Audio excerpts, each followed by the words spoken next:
And now I'm glad to say, and I've spoken with Moti, who more or less updated me as far as the plans and strategies of that center is concerned.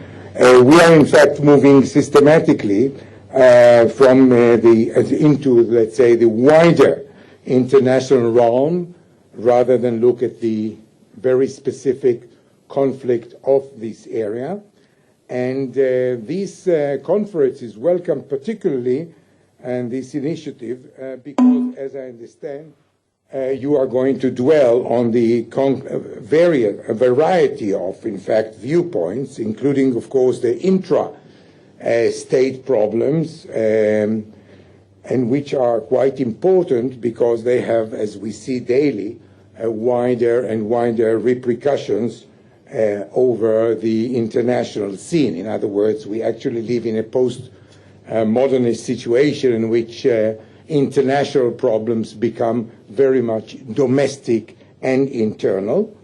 And in fact, on top of the peacemaking, peacekeeping, and peace building, which we have been accustomed to, we now have to look into the peace operation.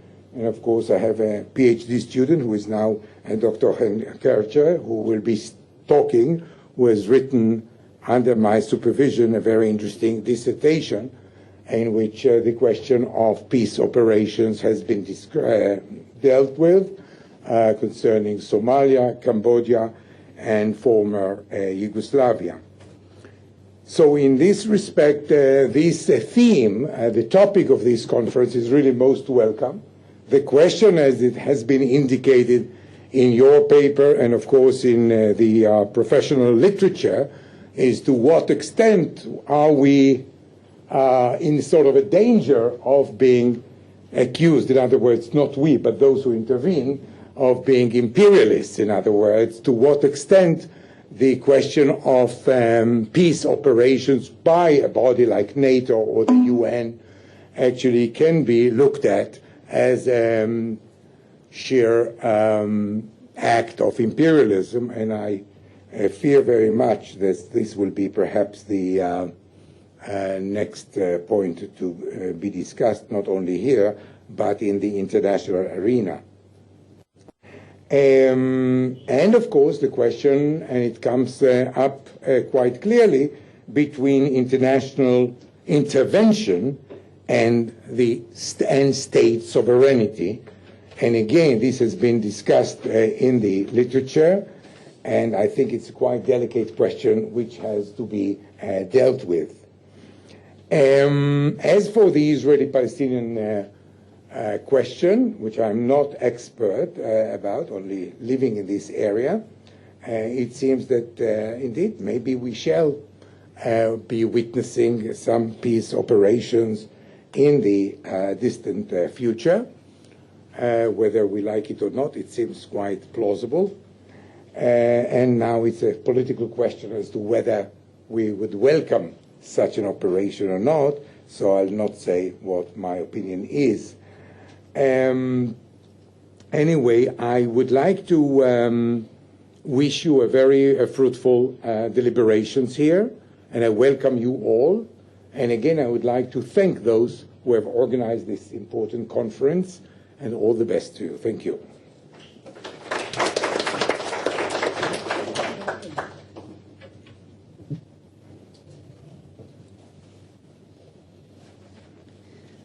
Thank you, Aaron. I will try not to repeat what Aaron Shai has already said, but on behalf of the organizing committee, welcome to all our speakers, our guests from France and Israel, the delegation of the French Friends of the University of Tel Aviv, who's here, and the French Cultural Counselor, who should be here at some point. Now, this conference, Aaron has already said so, has been organized by the Tami Steinmetz Center for Peace Research, the Daniel Abrams Center for International and Regional Studies, and by my home university, which is Sciences Po. Now, we've been working quite a while on this event, and even though we haven't achieved a perfect balance between the French and the Israeli guests and speakers, we are happy to welcome colleagues from all over the world, Greece, Austria, Canada, the US, you name it. Now, this conference is about peace operations in a very broad sense. When we started working on the different topics, we had three specific themes in mind. One, the legitimacy of peacemaking, peace building, peacekeeping. Two, the role to be played by the international legal system. And three, the question of agency, the appropriate actors to implement those peace operations. Now, all these topics have been enriched along the way and divided into geographical areas: the Balkans, Iraq, Afghanistan, Yemen, Africa, with many empirical examples, and of course, Israel, Palestine. But those divisions are for practical reasons only. The main issues and the main types of approaches are overlapping and are addressed by almost all our contributors, regardless of their specific subfield. Let me rapidly summarize some of these topics. One, maybe the main goal of this conference, is international and interregional comparison. Comparison in time, of course, and internal comparisons, different sequences of intervention, of institution building, in order to find out why some interventions have been successful and others have failed. Regional comparisons. Why have some countries with comparable features succeeded in achieving peace, under which conditions, and why have others failed? And of course, international comparisons. Are there any lessons to be learned or patterns to be exported from one zone to another? This, of course, will be addressed in our final roundtable. Two, the types of intervention. International interventions, we all know, by the UN, by NATO, by international institutions and organizations, but we're also going to talk about regional intervention. Is the African Union, for instance, a successful substitute, if substitute is the right term, for international organizations? The role of NGOs, Galia Golan is going to talk about them in a minute, and their agenda in peace operations. But also intervention and post-intervention or non-intervention. We know of Iraq, but Mozambique and Uganda are quite interesting examples in this respect. Three, the local responses and perceptions, which is part of the title of this conference. And the idea here was to say that the receiving end is not a passive entity, but fully participates, of course, in the shaping of peace operations via many different devices: grassroots, cross-border peacekeeping, peace building, such as in Israel-Palestine, resistance to international or regional interventions, such as in Uganda, but also the role of the diaspora or exiled leaders who participate in peace operations. Four more theoretical issues concern the types of situations that normatively demand intervention. Now, there's a wide range of situations between, say, humanitarian intervention and reason of state intervention. Rajan Menon puts it this way. And we do not necessarily agree on the tipping point that requests intervention. This is heavily discussed not only by the entrepreneurs themselves, but also by lawyers and people like you and me who have moral convictions. Finally, fifth point, the question of state building and democratization. Now, there's, of course, a battle on definitions: failed states, rogue states, what are they exactly? And many debates on the kind of state, the kind of regime we expect as an outcome of intervention. Is a stable state with functioning institutions enough? That would be the low-flying version. Or do we expect a full-fledged democracy to come out of peace operations, which would be the high-flying version? Do we want centralized institutions or rather loose federations? Now, everything obviously depends on the local situations that we are going to discuss tomorrow and the day after tomorrow, and on the local social fabric.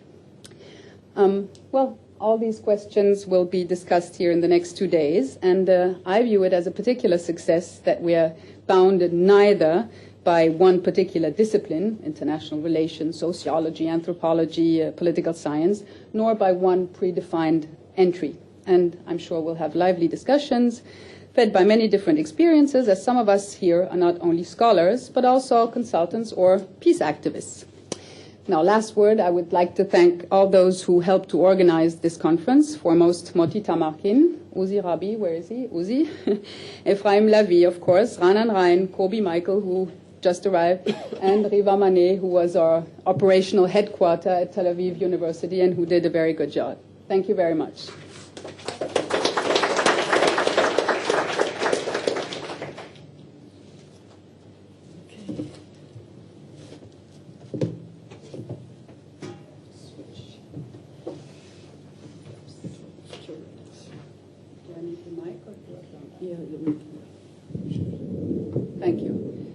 first roundtable today is a theoretical overview, because it's important to have some common ground of discussion, of course, and some shared definitions for the next 2 days, before moving on to the variety of fields I've just spoken about. And the speakers of this first panel will address normative but also empirical questions regarding, in my view, from reading the abstracts, 3 sets of issues. One, the question of failed states and the impossible hierarchy between state building and democratization. This is what Benny Miller, our first speaker, is going to talk about. He's a professor of international relations at Haifa University, and his last books, the last books he published are one, When Opponents Cooperate, 2002, if I'm not mistaken, and States, Nations, and Great Powers, The Sources of Regional War and Peace.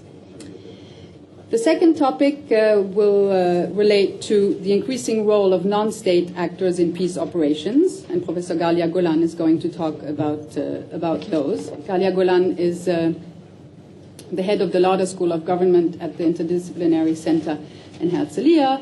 She has written many, many books, foremost on Soviet foreign policy and Eastern Europe, and her most recent book is called Israel and Palestine, Peace Plans and Proposals from Oslo to Disengagement. And the third type of topic, which will be addressed by Rajan Menon, is about intervention ethics, the legitimacy of intervention, moral standards, and warfare, but also unconventional warfare. Now, Rajan Menon just joined the City University in New York. Before that, he was at Lehigh University for many years, and his last book is called The End of Alliances at Oxford, 2007, and one forthcoming one called Hubris, The Anatomy of Military Disasters. Benny, the floor is yours.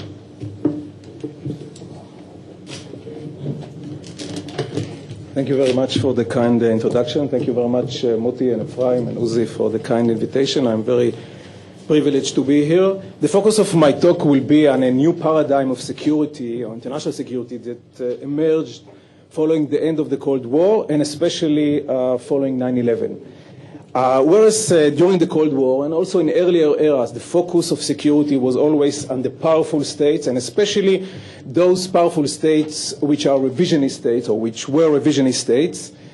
Immediately after the end of the Cold War, the focus shifted to more rogue states. But since 9/11, the focus actually moved to the weakest states in the international system, states which we can call failed states. So what I will do next, I will try to present the challenge that this new perspective poses for traditional international relation perspective. I will cite a few examples of failed states. I will define the failed state and elaborate a little bit about the dimensions, then look at the consequences of having a failed state for the regional and the global system, then look at the key dilemma posed by the failed state for the international community and how the international community should deal with the problem of failed state. And finally, I will suggest some stages in trying to address the problem of the failed state. What was taking place here, it was kind of a major shift in the balance of threat, the balance of security threat. World War II and earlier during the Cold War, we always tend to focus on the great powers. This is what counts for international security, for the question of war and peace. Following the end of the Cold War, the focus shifted to regional powers, to rogue regional powers. Serbia in the Balkans, Iraq in the Gulf, North Korea in Northeast Asia. But especially gradually already in the 90s, but particularly since 9/11, there was a major shift that supposedly the weakest states in the international system, the failed state, they constitute the major security problem to the international system. Many people argue that there is, especially after the end of the Cold War, that there is decline of states, that many states decline in their power in the international system. But the problem was, who is going to replace the state, the status quo mainstream state? Many liberals that we can call optimists expected that indeed non-state actors will gradually replace the state, or at least will be key actors in the international system. But these are kind of good guys, non-state actors, international institutions, the UN, IMF, World Bank, EU, and also all kind of INGO like Greenpeace, Human Rights Watch, and so on and so forth. But other people, which we might call pessimists, argue that actually, okay, state is in decline, but who is going to replace the state is not necessarily these good guys, but some very bad guys, namely violent non-state actors. Armed militia, warlords, guerrilla forces, transnational criminal gangs, drug cartels, as well as terrorists. So here actually we confront a major conceptual challenge to international relations and to international community, international system. The optimists really expected with the end of the Cold War that we are looking forward towards a period of collaboration and peace. All those various actors that were replacing the state, either beyond the level of the state, international institutions, or below the level of the state, these various INGO, will bring basically an era of peace and prosperity with the spread of liberalization and its different aspects, democratization, free trade, economic independence, globalization, and so on. We can expect an era of peace and collaboration. But the pessimists argue that actually, okay, we might face the end of war as we knew it thus far, kind of major interstate war, but we are confronting a new age of new conflict, new type of conflict which will involve a number of actors. Some, for example, as you know, there was the clash of civilization presented by Huntington, but the key focus has been on kind of interaction between declining state and non-state, violent non-state actors who thrive on the declining state, help to weaken it further, and the weak state, the failed state, provides for them an environment in order to enhance their goals and to pose major security challenges to the international system. Still, there is another perspective, the realist, the traditional perspective in international relation, which has been always very skeptical about this huge transformation in the international system. Basically, the key argument is still the international system is composed of states. States are the key actors, and particularly the great powers. They still will have the major impact on the question of war and peace. And all these non-state actors are very marginal for the basic important issues of international relations. So if we look at this, the new conflict, failed state paradigm, it poses major challenges to all the other perspectives in international relations. For the realist, the question, is it really the strong powers who are the most important for security purposes and on them we should focus, or is it the weakest components of the international system? For the liberals, the argument, is it the key distinction in international system, democracies versus non-democracies, free trade versus non-free trade, capitalist system versus closed economies? Or is it the question of weakness that presents, state weakness, that presents the key security challenge for the international system?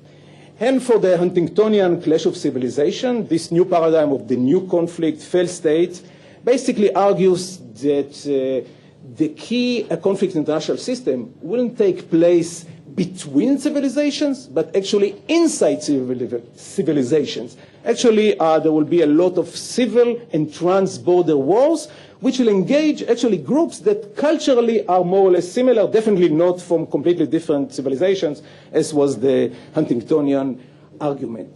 So for conceptual purposes, what we got from this new paradigm of the new conflict, failed state, is actually reversal of the key element in the international system as international relation discipline always saw. For international relation, always the problem, the basic problem was international anarchy. Namely, the weakness of international institutions, the lack of international government, the lack of international law, and so on. And from that, international relations really deduce the expectation or the limited expectation for cooperation and the expectation for armed conflict. But this new paradigm actually argues that there is a reversal of the problem of anarchy. The problem of anarchy is not international anymore. It's domestic rather than international. So it's the opposite of what international relations usually argue, what is the key problem in the international system. And from this conceptual transformation, we have also normative transformation. Because usually in international relations, let's say in the Westphalian order, the key norm is state sovereignty and non-interference in domestic affairs of other states. But the deduction from this new paradigm of the failed state and the problem of anarchy inside state, actually that this norm of non-interference in domestic affairs should be violated, either because of a humanitarian concern, like the situation was to some extent in the 90s, or a national/international security grounds, like the situation emerged since 9/11. Obviously, we have to take it with a grain of salt, this change in the nature of conflicts, because people argue basically, this new focus on the failed state as the key problem is at least partly because of decline of interstate conflict. The question then is, why interstate conflict decline in international system? And here, different perspectives provide completely different answers. For the realist, is actually only temporary pause, temporary break in great power conflicts. All depends on the balance of power in the international system. After the end of the Cold War, unipolar system, America and Germany, that's what prevented the emergence of interstate wars. But now, the balance of power in the international system is changing dramatically. There are now new rising emerging powers. Obviously, China is the most important of them. The balance of power changed. So we can expect that also interstate conflict will reemerge again. For liberals, they did believe that there is an end of interstate conflict because of the great power of liberal ideology and the various manifestations, democratization, free trade, and so on, of liberalism. But for pessimists, the argument is basically the nature of conflict is transformed. Indeed, the end of interstate conflict as we knew it, and its replacement by this new type of conflict involving failed state and violent non-state actors. Examples of this supposedly new phenomena apparently new phenomena of the failed state, it's mostly to some extent in the Caribbean, Haiti, and so on, but mostly in Black Africa and the greater Middle East. In Black Africa, the Democratic Republic of Congo, the Sudan, Somalia since 91 being a classical example of the failed states and the various manifestation. Then in the greater Middle East, Afghanistan since the late 70s. Its neighbor Pakistan, even though it's kind of a hybrid because it has some attributes of a strong state, but also some very important components of failed state. Then in the Middle East itself, Iraq after 2003, due to the American intervention in Iraq, Lebanon has been a failed state for quite some time. More recently, we paid a lot of attention to Yemen, obviously, the recent events, but that started already before that. The Palestinian territories, even though there has been a change there recently with the emergence of more professional security forces and some state building in the Palestinian territory, especially in the West Bank, so that might be some change in this respect. What is a failed state? There are actually two necessary and sufficient conditions for having a failed state. One is the hardware, and the second one is the software.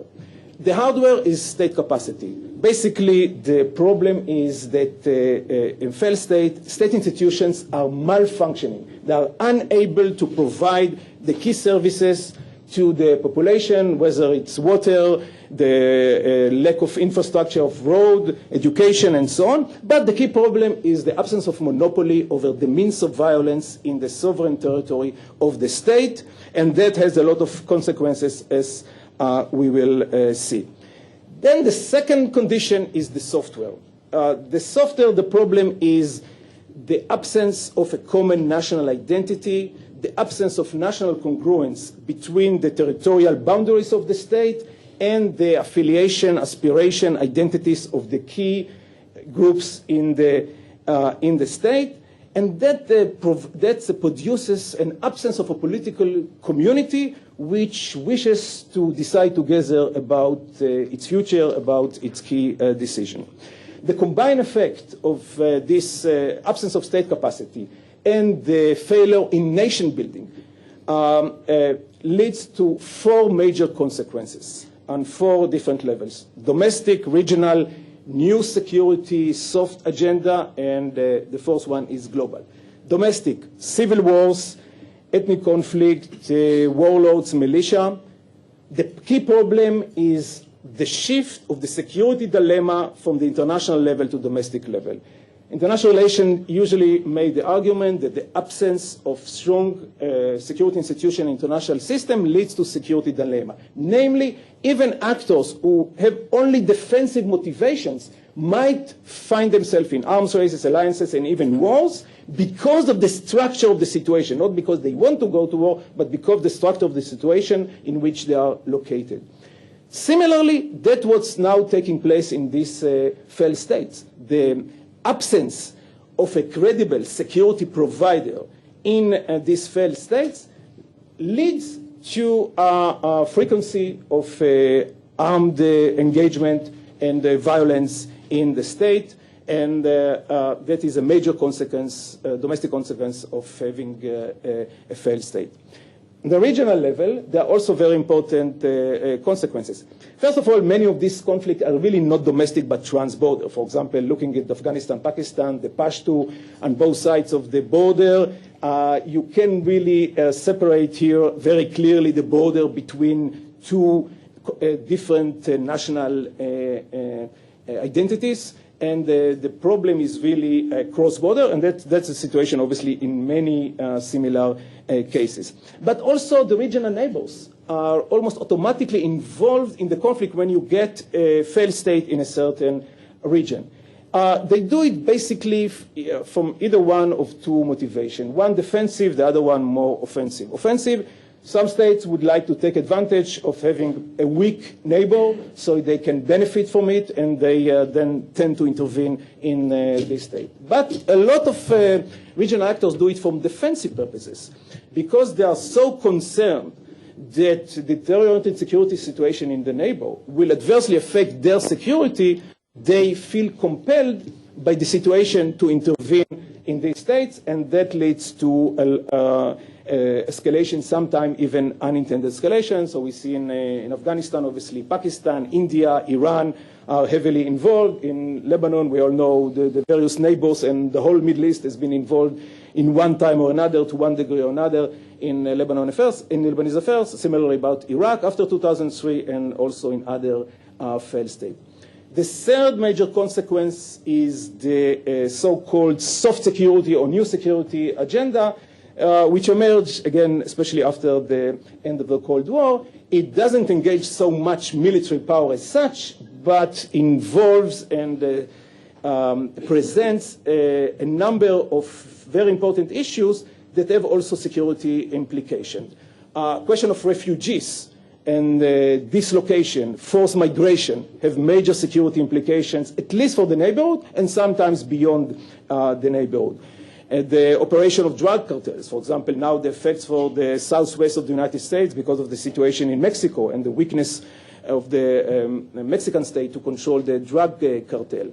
Transnational criminal organization. Some maybe affects climate change, for example, in Darfur, and then the question of spread of epidemics. And maybe a major example is the problem of the pirates in taking advantage, or maybe because of the weakness of the Somali state, we have the problem of the pirates in the Indian Ocean. Finally, the global level. Here, and that is the key question that we have to consider, but basically, obviously, this connection between the failed state and the global repercussions emerged after 9/11, and the connection here was that supposedly the the 19 terrorists of 9/11 were trained, indoctrinated, and their attack originated initially from the weak failed state of Afghanistan. But when we think about this failed state issue, there are here a number of dilemmas posed to the international community how to deal with this problem. The first problem is really the question of the importance, the priority, the magnitude really that the failed state issue poses to the international community.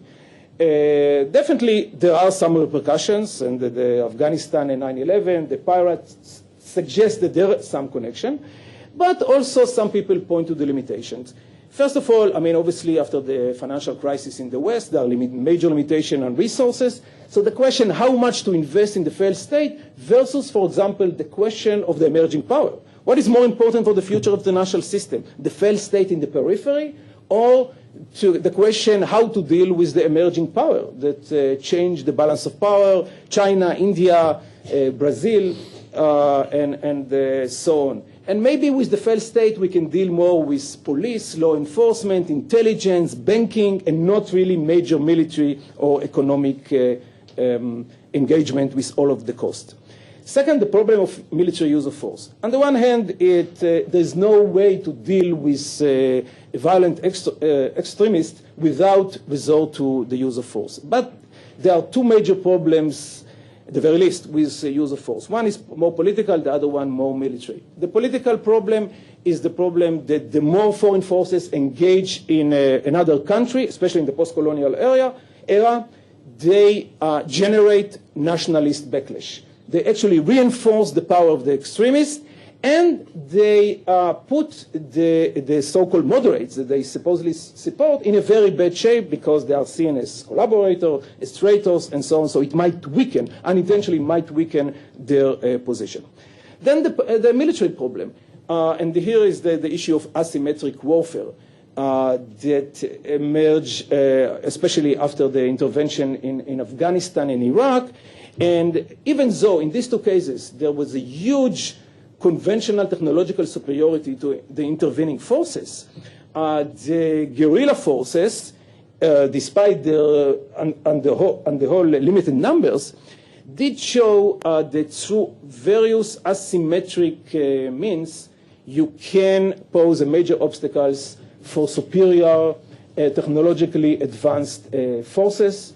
For example, the problem of the issue of civilians and non-combatants in this new arena, as we now saw, for example, with these new documents from WikiLeaks. It shows the big problem for Western armies to confront these failed states and the violent elements in these failed states. A third dilemma is the dilemma of coercion versus engagement. Here the issue is indeed a very important issue. On the one hand, supposedly you should try to coerce these extremist violent elements and so on. But the problem is foreign forces will be always temporary. They are going to leave one day or another, and then probably at least some of these extremists supposedly would have to be involved in the political system. So it makes sense to engage them. But if you engage them, then you empower them. You empower the radicals at the expense of the moderates.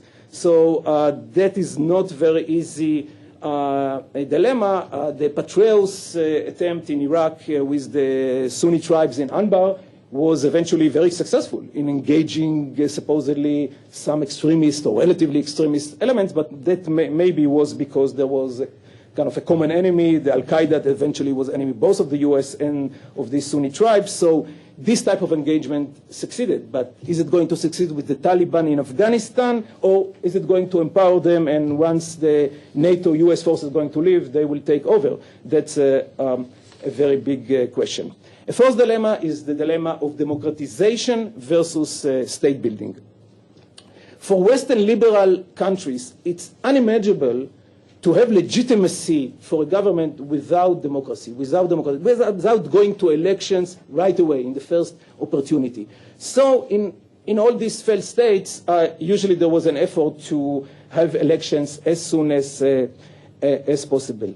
But the problem with having democratization in failed state is that it might have some unintended negative consequences. Radicals might take over in elections, like, for example, the elections in the Palestinian territories in 2006, also in Iraq to some extent even in Lebanon. So radicals might win, and especially in a polarized, fragmented society, there is advantage to ethno-national entrepreneurs that might take advantage of this polarization in order to win votes in a very polarized society. So democratization might aggravate conflict, at least in the near term, rather than reduce them. So maybe the first stage should be the state building, trying to form a professional bureaucracy and lasting, enduring state institutions before going into the election and a full-blown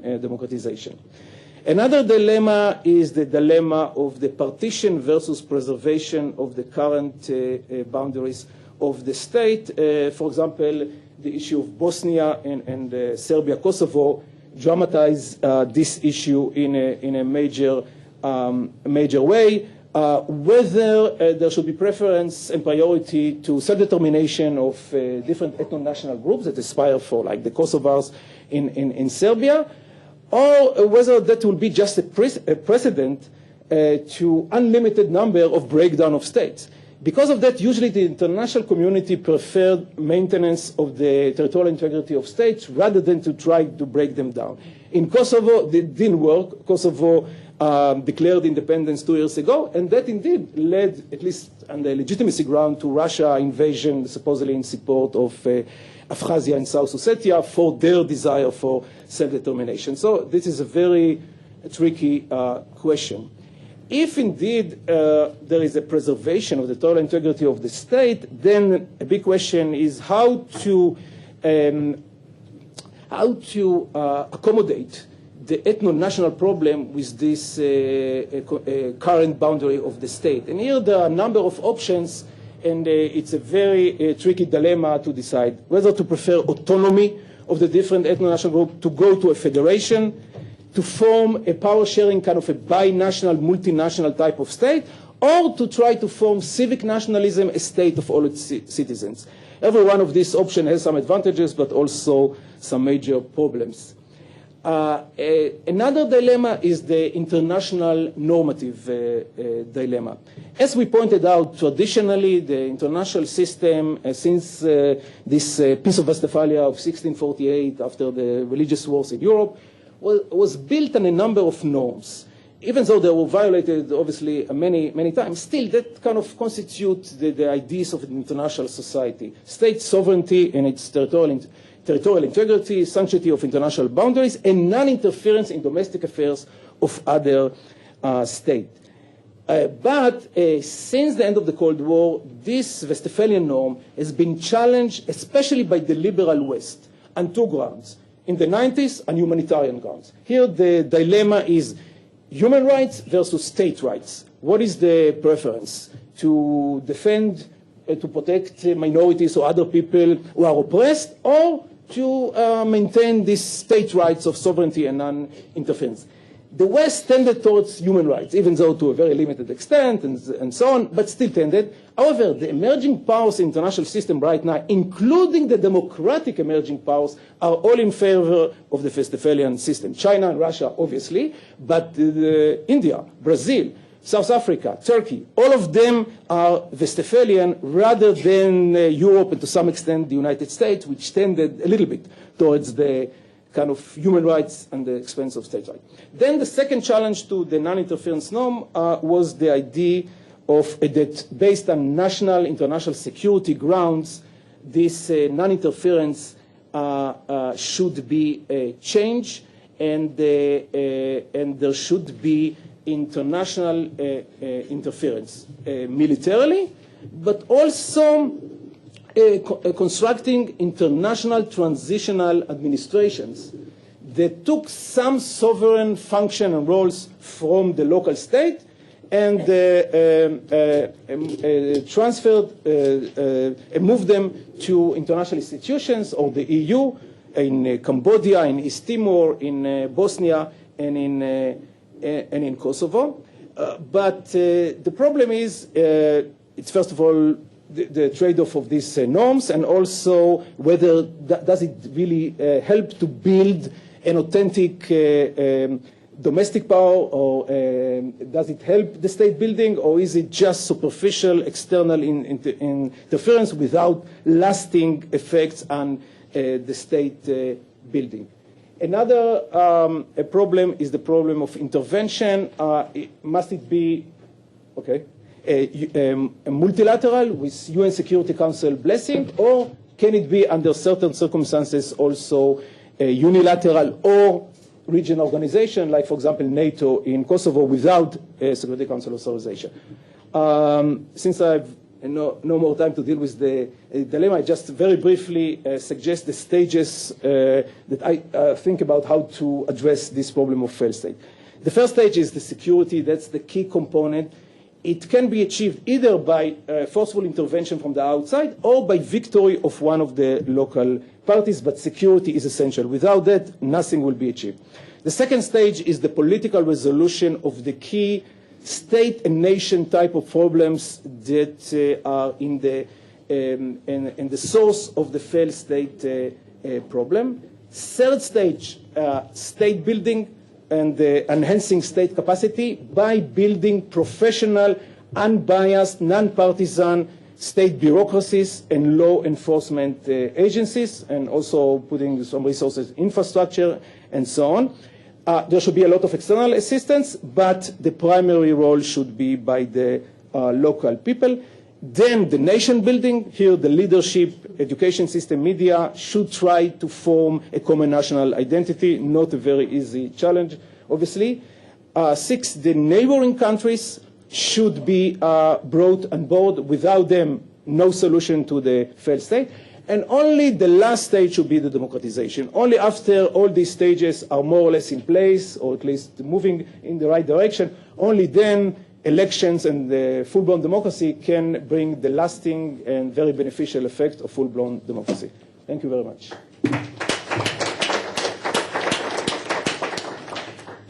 Thank you very much for this grand picture. I suggest that we first listen to the 3 presentations and then open up for discussion. So I have to repair, while Galia is taking her place, I have to repair two mistakes that I made. One, I forgot to thank Talma, who left. So, okay. And 2, I forgot to thank one other partner of this conference, which is the University Institute for Diplomacy and Regional Cooperation. I might mention another mistake. I'm not head of the Lauder School of Government at the IDC. Rather, I'm head of the number of programs, including the Conflict Resolution Program, and I'm a professor emerit of the Hebrew University of Jerusalem, still my home. I'm sorry. That's okay. Actually, I think I might sort of continue what Benny has said. I think he's laid out a lot of the things that I would normally try to explain, although he's called them, he's put it under the title of failed states, being a realist and state-oriented. I was going to discuss a number of the same phenomena, but under the category of globalization. So I'm not going to do that. I will try to just assume everything that we've heard, which was brilliant as always, even if I don't agree. No, it's quite clear that the literature today in international relations is, and also in the practice dealing with peace building, is full of the issue of non-state actors. There's no question that this has become a very central matter. And I believe that this appearance and importance of non-state actors, without saying whether I'm a pessimist or an optimist, I believe it's connected with globalization primarily, and not just failed states, because I think failed states are to some degree connected with globalization. But what we're talking about with non-state actors, of course, could be any number of things: international terrorists or drug cartels, NGOs, women's groups, diaspora, private companies, private military companies, warlords, city governments. City governments are also non-state actors on the international scene today. And these are all actors, in fact, that are involved in trans-border, transnational activities, which affect much more, of course, than only their immediate surroundings or their domestic situation.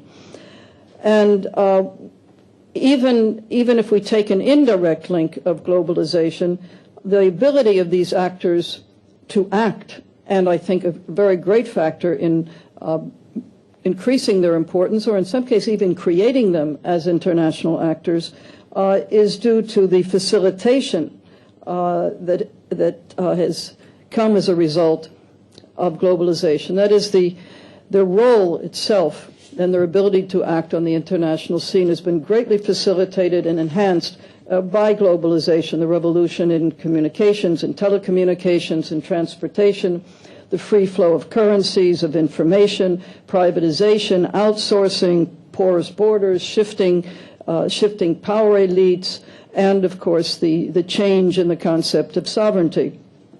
And actually many, many more things, and Benny has mentioned them, specifically in connection with failed states, but I think we'll find them in many other states as well. And these things have all contributed, one way or another, to the importance, the emergence and the importance of these non-state actors. And Mary Kaldor was one of the early ones to provide this classic study of how globalization has not only created or expanded the role of non-state actors, but also how globalization has changed the nature of conflict, the nature of warfare, so that the irregular has become the norm, and non-state actors and new actors play a key role, be they warlords or corporations or NGOs or diasporas in conflict. And I think that even intergovernmental state-centered diplomacy today has had to adjust and deal with, or at least consider, these non-state actors, particularly but not only, of course, the NGOs, both local and international. It's fairly easy, and it's generally customary to talk about the ways in which non-state actors create or conduct or aggravate conflict or impede peacemaking or peace building.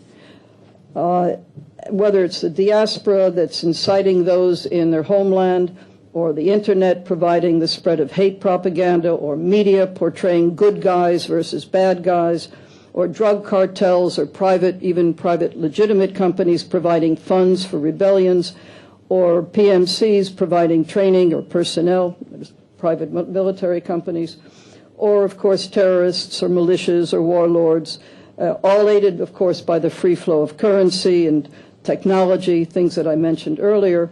The list is quite long, and the examples are extremely numerous as to the negative role that these non-state actors can and do play with regard to peacemaking, peace building, and not only the creation of conflict.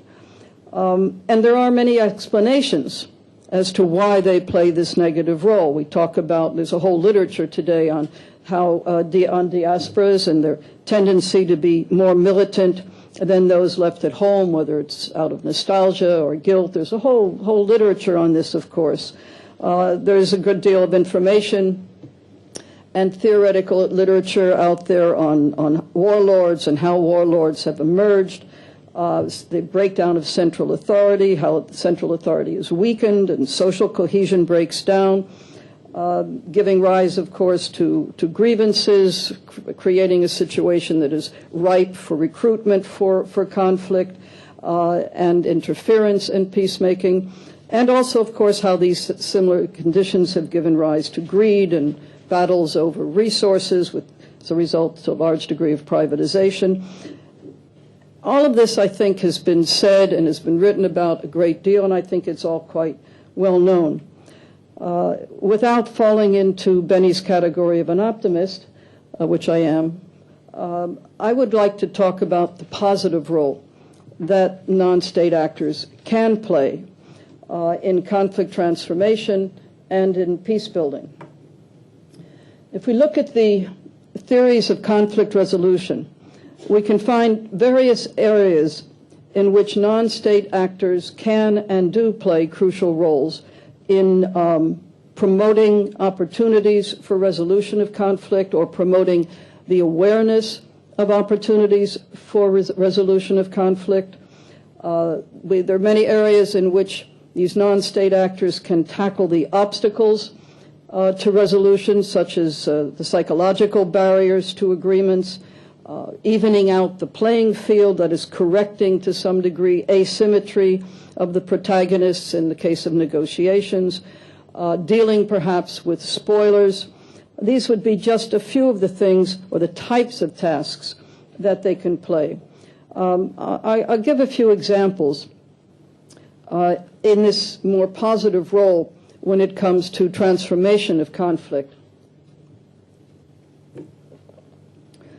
If you take the media, for example, and we had a conference here of these institutes who've sponsored this meeting, had a conference on the issue of media and conflict resolution. Certainly the media play a role and can play a role and do play a role in the framing of a conflict, the framing of the narrative as we call it today.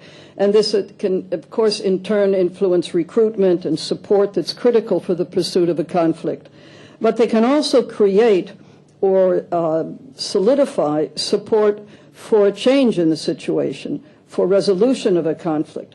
They can actually, as actors, such as unionists and nationalist newsmen, editors, got together in Northern Ireland in support of resolution of the conflict, in that case of the Good Friday Agreement.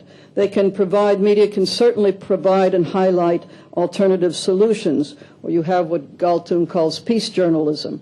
Can provide a platform for moderates. You can actually demonstrate that there are moderates out there by bringing them to the media. You can highlight nonviolent campaigns. You can give the weaker side a voice, or you can highlight the cost of a conflict, something that's been done, by the way, with regard to Chechnya. You can humanize the other, because as we know, the dehumanization of the other is such a major factor in conflict. And you can undo much of this by bringing people directly via the media.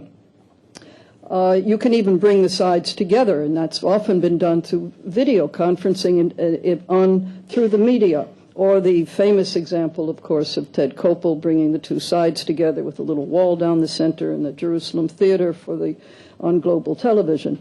But you also have, in the case of Macedonia, you had joint reporting teams, and you've got Search for Common Ground with its soap operas in Africa, which have been shown by research to actually convey the message, and people know they're being conveyed the message through these soap operas of respect for human rights and resolution of conflict.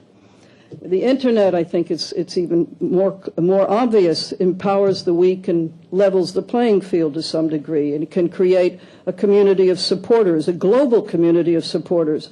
This was definitely a factor with the Zapatistas in Mexico, to the extent that the world support via the internet actually was able to substitute for the use of violence in bringing the whole issue of the Zapatistas at Chiapas to the attention of the world, but also, therefore, of the government. And you have virtual conflict via the media, via the internet, rather than physical conflict. You debate, airing of grievances, even conducting conflict resolution. Diasporas, we know, of course, that they have financially aided conflict. The most famous case was, of course, the Tamil, but in many, many cases, we have the diasporas financing and in fact, enabling conflict. But they can, and they have been known to do other things. They certainly can and have been known to press for resolution of a conflict or nonviolence or negotiations.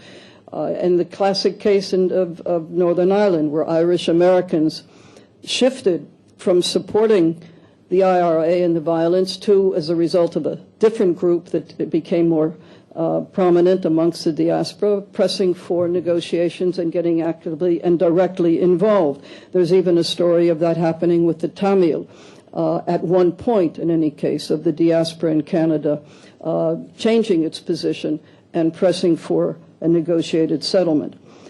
You certainly have cases of diaspora supporting peace efforts, lobbying in their host country, bringing protagonists out of the area of conflict to negotiate, talk to each other within the diaspora, talking to each other, Eritreans and Ethiopians, for example. Training in conflict resolution. The African Diaspora Policy Center in Europe actually trains people in conflict resolution. They may provide experts. We know here, of course, in the Palestinian negotiating team, it's mainly composed of young Palestinians born and raised or certainly educated abroad who came here to help with negotiations. And you can go on and on with this. You have investment, diaspora investment in local communities, which, of course, then can tackle grievances and try to assist in the recreation of social coherence. NGOs, the list is endless, of course, in terms of what they can and have been doing, and by the way of proffering advice, ideas, alternative strategies, training, mediation, dialogue, building grassroots supports for peaceful resolution, campaigns against the funding of conflicts, the very famous campaigns, of course, of fatal transactions that led to the Kimberley process, or Global Witness, an NGO that took on the trade in timber that was financing the Khmer Rouge in Cambodia. This type of thing is perhaps less known, but has been very effective. And of course, the role of women. Right now, this is the anniversary, the 10th anniversary of Resolution 1325, the United Nations calling for women to be part of peace building, peace negotiations and peace building. And actually, if you come tomorrow night, Van Leer, we're talking about 1325 and women's role in security and conflict. But certainly women and women's NGOs have actually mediated conflict. In Somalia, for example, they in Nagorno-Karabakh, women's organizations negotiated and executed a prisoner exchange, things of this nature. But even the private sector as a non-state actor, can and has played a positive role, because there are indeed many companies and corporations which prefer stability. Some don't. Some, of course, create instability. But there are those that prefer stability, that while they may profit from a conflict, there are those whose profits are affected by conflict. And it's certainly the case, and we have a number of examples, where they might find their situation enhanced rather than impaired by peaceful resolution of a conflict. There are even some cases of PMCs. That have decided to mediate a conflict, or even to pay off one side or the other in order to reach an agreement. And this has happened in the case of Mozambique, for example. So many of these things, the tasks that I've mentioned and the actors that I've mentioned are apparent not only in the peacemaking side of things, but also in the stage of peace building. This not only in this move from violence, transformation of conflict from violence to political means, but also to peace building. Although, of course, these stages often are not stages. Often these things happen simultaneously, where you've got peacemaking and peace building at the same time, which has been the case in Kosovo and Iraq and East Timor, Afghanistan. And I think, as Benny has pointed out, we know that increasingly today and over the past 20 years, what we've seen is that the warring parties are from the same state, or groups that must ultimately live together or in very close proximity to each other, so that the transformation of conflict has become, and peace building itself has become what is known as winning over the hearts and minds of people, working amongst the groups and trying to create a new situation in which they will be able to live together or in close proximity. And this means also increasingly dealing with human security alongside traditional security. And these tasks, this move towards dealing with human security, these tasks call for different tools. They call for different tools and they call for different agents beyond those of the state and the state agencies, beyond the hard power that Benny referred to. These tasks go beyond rebuilding the infrastructure and institutions of the state, even though obviously it's important to rebuild these institutions and the infrastructure. We see this, you could look at this from a different angle. I had a U.S. officer who had served in both Iraq and Afghanistan put it to me in a different way. He said, you go in there as a soldier, and you're immediately faced not only with combatants and ex-combatants or terrorists or warlords, but you walk in and you're introduced to, so to speak, local and international NGOs, to women's groups, to religious leaders, to social workers, to merchants and small business people, all non-state actors who themselves are not only victims, if at all the victims, they're not only victims or recipients of state operations and the institutions, but rather they are themselves agents. And they are non-conventional agents who are in many ways perhaps even the ones to provide a number of things, to provide the tools for this post-conflict building, peace building, to provide the services, the local information, maybe even legitimacy, the path to local cooperation, go where they can go where officials often can't and peacekeepers often can't. And they are also the agents who may shape the discourse, that is to say, play a very large role in determining what needs to be done, as well as how it needs to be done and by whom it needs to be done. And many of the tasks, if not the majority of the tasks of peace building, may in fact be handled by non-state actors. Infrastructure construction, even the facilities for the peacekeepers themselves, are usually outsourced to private companies. Clearing of mines may be usually subcontracted to private security companies, or they may be demanded by women's groups, for example, particularly sensitive to the issue of the clearing of mines because they're out in the fields, they're the ones working in the fields and risk the danger of the continued presence of the mines. Private security companies may provide the protection for natural resources against spoilers. And women's groups, NGOs and INGOs, international NGOs, may undertake refugee resettlement. They generally will assist in reintegration of combatants, particularly the whole issue of reintegration of women combatants, and you translate that word combatant in a very broad sense of women who have been involved in conflict willingly or unwillingly. The issue of reintegrating these people into their communities or finding alternatives for them. The whole process of DDR is often handled and often best handled by NGOs rather than the peacekeepers themselves. Diasporas are often involved in relief work and in services, but they have the language, but they also have the skills from outside. They often provide the funds, but they often provide a good deal more than the funds. They provide usually a good deal of know-how as well, and perhaps a certain degree of legitimacy that others outsiders might not have. Diasporas and INGOs are often involved, deeply involved, in the creation of civil society and local structures.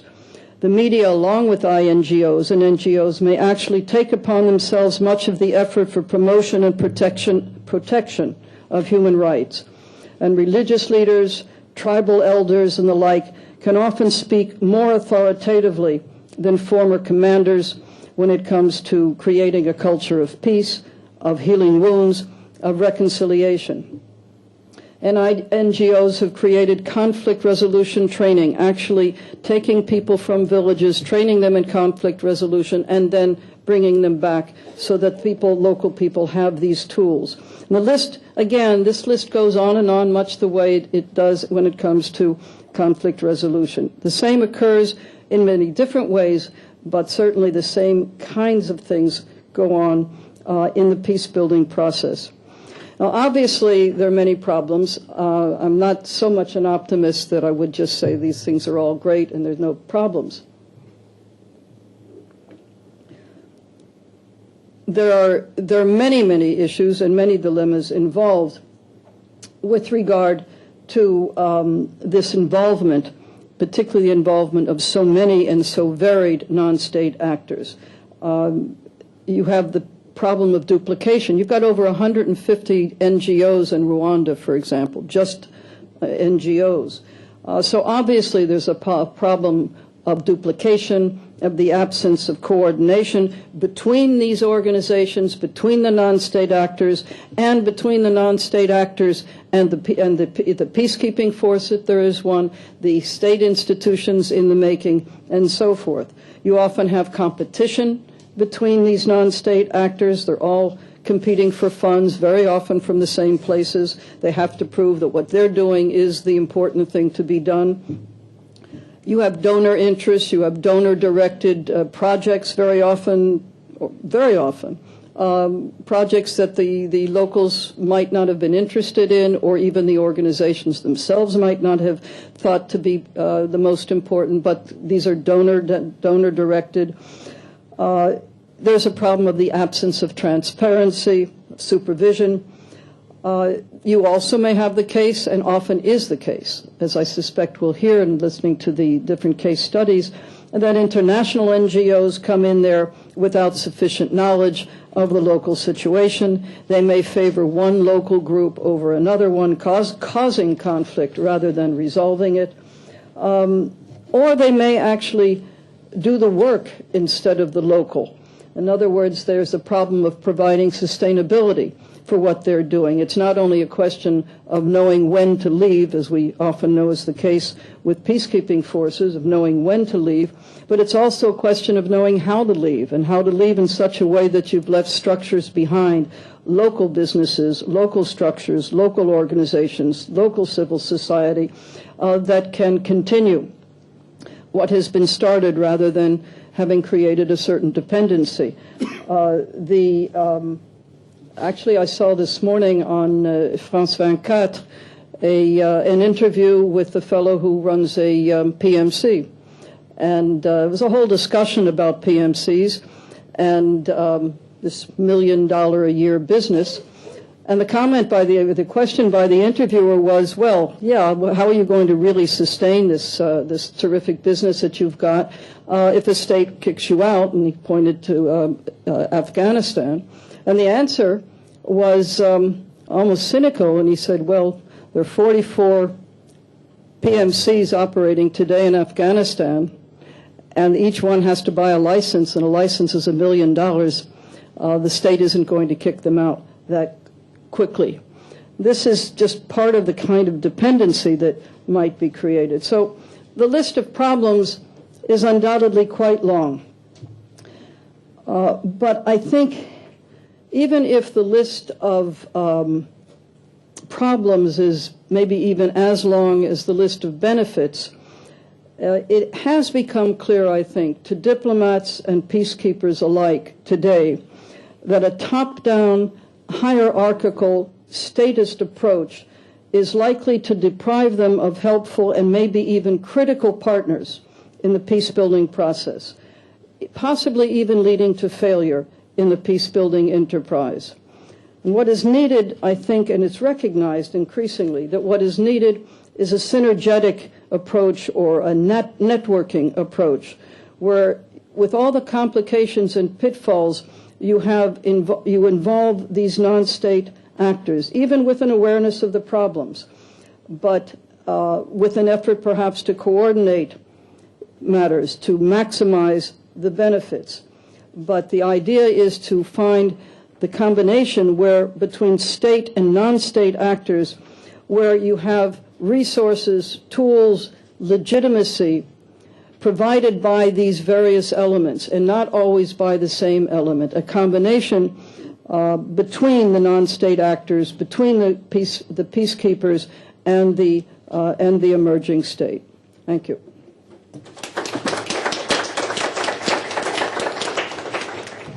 Thank you very much. Ajahn.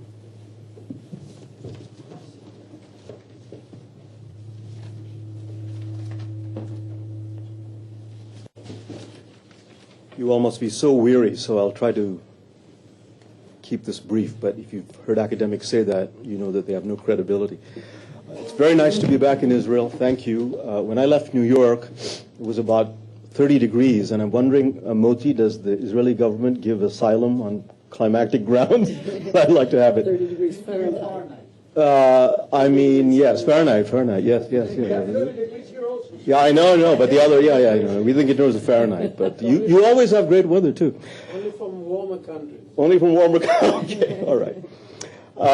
Thank you to Tel Aviv University and all the institutes that have been involved. Thank you to my old friend, my young-looking old friend, Moti Tamarkin, and to Astrid, Sciences Po, the French government, everyone who's been involved in making this happen. If you consider the following conflicts, Bosnia... Can you hear me now? Yeah? Okay. I hate microphones. If you consider the following conflicts, Bosnia, Kosovo, Afghanistan, Iraq, East Timor, Haiti, there is no question that the concerns of this conference, which I take to be stabilization, state building, and peace building, are extraordinarily important. For convenience, I'll call them post-conflict operations. And you'll hear from me a somewhat skeptical view of these things. I know they need to be done. I know they can't be done perfectly. But I think certainly in my own country, we're doing entirely too much of it without knowing very well how to go about it. But before examining the nitty-gritty of how to fix these countries when you're there is a need to ask the question, how do you get there in the first place? In other words, at what point do you confront the problems of post-conflict operation? And I would like to suggest to you that there are two distinct pathways by which this happens. One is what has long been known as humanitarian intervention. Now, when there is humanitarian intervention, it's not that there is no pragmatic interest on the part of the states involved, but the overwhelming case to be made for it, and the case that is made for it, is humanitarian, that there is some atrocity being committed, whether by virtue of a civil war or because the regime itself is murdering its own people, and that this cannot, by a decent international community, be allowed to stand. Now, humanitarian intervention need not, of course, involve military force. If you think of a continuum with diplomacy on one side and the use of force on the other, there are many intermediate steps. But at the end of the day, I know of no avid proponent of humanitarian intervention who will not say the following. If all else fails and the killing goes on, force must be used. But once you use force, you are then confronted with the question of, having intervened in the country, of what to do thereafter. So one pathway is humanitarian intervention. The second pathway is something that I've called, just for convenience, as Astrid mentioned, reasons of state intervention. Now here, it may be dressed up with all kinds of moral claims, but fundamentally the grounds are of national security. That is, the assertion that the state in question either has or could do something that is an attack on the national security interests of the country or countries that are doing the intervention. Now, this claim need not be credible. If you think of, well, let me give you the cases, for example, that would fit this. Afghanistan, Iraq on the American side, the Russia-Georgia War, the India-Pakistan War of '71, the Vietnam-Cambodian War of '78, China, Vietnam, 1979. Now, the claim that there is a clear and present threat need not be credible. For instance, in the case of the United States and in Iraq in 2003, by the way, if Iraq became thereafter a failed state, we made it a failed state. But there certainly was no grounds on the basis of dire national security for projecting forces into a Middle Eastern country, occupying it and trying to run it so utterly incompetently. Saddam Hussein was a bloodthirsty man, no doubt. But at the time that the intervention took place, he was not engaged in mass atrocities. He was engaged in mass atrocities during the Anfal period, but at that time, the Reagan administration dissuaded Congress from passing even a resolution of condemnation. He had not, in 2003, attacked any foreign country as he had in 1990 when he invaded Kuwait. And he certainly was not threatening to attack the United States. And of course, the intervention itself put paid to the idea that he had any kind of nuclear weapons program. So I'm not worried so much about whether the claim is credible, but that the claim is made, and it's a distinct claim for humanitarian intervention. Now, what are the problems in initiating humanitarian intervention? The first thing one runs up against is sovereignty. Those who claim, the Chinese, the Russians, many others, that humanitarian intervention routinely violates sovereignty, point to the UN Charter. And Article 2 and 7 certainly seem to suggest that it's difficult to square humanitarian intervention with the concept of sovereignty that is central not only to the Charter but to international order. So Articles 2 and 7 speak of the territorial integrity of states being important, the ability of their governments to run their internal affairs being important, and so on. It is true that the Charter also then says this does not do any prejudice to peacekeeping operations under Chapter 7. But that merely begs the question of whether you can have peacekeeping operations without the consent of the state. It doesn't get rid of the sovereignty problem. Now, some claim, including Kofi Annan in 1998, that what we need for the modern era is an entirely different conception of sovereignty. That is, this Westphalian concept that has existed for 300 years does not square with the realities of a world in which Annan says globalization is spreading, universal norms of human rights are supposedly spreading.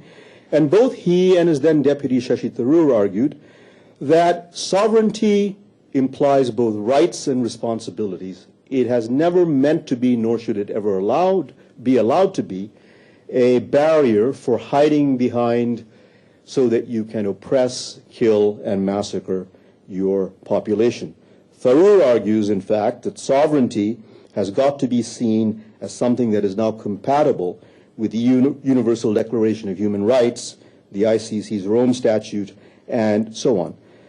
But the problem here is that there is, as far as I can see, absolutely no universal consensus beyond the West on this concept of sovereignty, this permissive concept of sovereignty.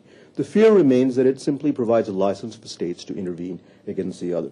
And besides, who decides when a state must forfeit sovereignty? Based on what? How much time should be given before military action is taken?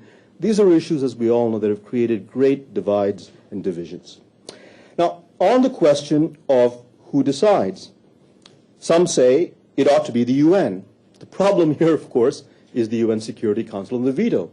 The response to that is, well, there is a mechanism within the UN itself called the Uniting for Peace Resolution. You summon the General Assembly when the Security Council is deadlocked. You're smiling, Chair. You summon the General Assembly, they take a vote, and the conscience of humanity is thereby registered. Well, that sounds very, very moving, but the fact is that that act is nothing but an advisory act. You still face the problem of, are you going to commit on a routine basis peace operations, notwithstanding the fact that a member of the Security Council, i.e. a great power, has opposed it? There are tremendous risks here. Now, some say, well, yes, the UN can never do the job. So what we ought to have is entities that can act and who are capable of acting, moving into action, because giving it to the UN is simply a recipe for wringing hands and saying, isn't it terrible? So what's been suggested? Regional organizations, such as NATO, for example, or, as Senator McCain suggested, a League of Democracies. Some states have said that, some have argued that individual countries like the United States should simply move forward and act. The problem here is, what is the basis of legitimacy of these actors? What is to prevent what I call the posse problem, the self-appointed group that marches around and decides that it is the conscience of mankind? What is to prevent ad hocery? And what is to prevent self-interest? That is to say, you have states or ad hoc coalitions acting only when there is interest involved. Now, that is fine on a pragmatic basis, but I will submit to you that with selectivity comes self-interest. And self-interest is very hard to square with the principle of universal norms, which is where this whole debate starts out to begin with. Yet another problem is the inequity problem. Humanitarian intervention has run into rough weather in developing countries because the following question is posed. Who will be the principal recipients, if you will, or targets of humanitarian intervention? Poor states and weak states with little sway in the Security Council. Does this then mean that they are fair game for humanitarian intervention, but that great powers, especially those in the Security Council, get a bye? Now, who, after all, can remember during the first war in Chechnya, when the Russians demolished Grozny, the capital, and killed hundreds of thousands of people, any humanitarian interventionist calling for military action against Russia? Can anyone imagine a situation where China carries out a massacre in Xinjiang or Tibet, and some serious individual who believes in humanitarian intervention steps up and says, for the reasons of balance, so that only poor, weak countries are not targeted, we need action here? Of course not. Again, one can defend it based on selectivity and pragmatism, but this is certainly not an argument that can be made on principle, which is the pillar on which humanitarianism ultimately leans. Then finally, there are the criteria. Who decides the criteria? Should it be the number of people who are killed, sort of a crude body count? Should it be the strategic significance of the country? Should it be the possibility that there will be success? Should it be great power consensus? Now, if you apply these criteria to Rwanda and Bosnia, you immediately see the problem of the incongruities that arise. So what we have is not a consensus on humanitarian intervention, but the following paradigms, 3 in number. First, the realist paradigm. So my friend Michael Mandelbaum wrote an article in 93 or something like that, attacking the Clinton administration. 96 was it. And it was called Foreign Policy as Social Work. Now, you can guess what he was saying. Essentially, he, and before him people like George Kennan, said the following. Atrocities are terrible, but terrible things happen. The United States cannot, based on moral grounds, participate in a whole range of such operations because there will simply be too many, and there is no moral criteria for doing this in an equitable way. It has to be looked at through the lens of national interest. Now, there is a problem here, and Michael and I have debated this. One is, even the most hard-boiled realist will confront a crisis which is so full of pathos, where so many people are dying, where women are being serially raped, where children are being shot, that I find it very hard to imagine the kind of realist who says, well, I see what's happening there, but we should do nothing because it doesn't concern my country. And what if a realist like Mandelbaum were to become a government official? Surely he would have to have some answer in a democratic country to the notion of what do you do with mass atrocities. So realism is sort of bankrupt in this respect, and I say this as a card-carrying member of that tribe. The second is the United Nations only, because we can't have states engaging in ad hoc intervention. And the most well-developed model of this kind of humanitarian intervention is provided by Gareth Evans and company in the responsibility to protect, or R2P doctrine. The difficulty again here is the Security Council. If you look at Garrett's R2P, it's very clear that he believes it needs legitimacy. Force should be a last resort, and it should only be done through the United Nations. You come back to the problem of a deadlock. Yet another model is the so-called just war theory, which wants to supplement UN intervention with just war theory. Michael Walzer and Thomas Aquinas, if you want to go back that far. So the following criteria have to be met. There has to be a cause that is just. Proportional means have to be used. You have to have a good idea that the people you're trying to save welcome you.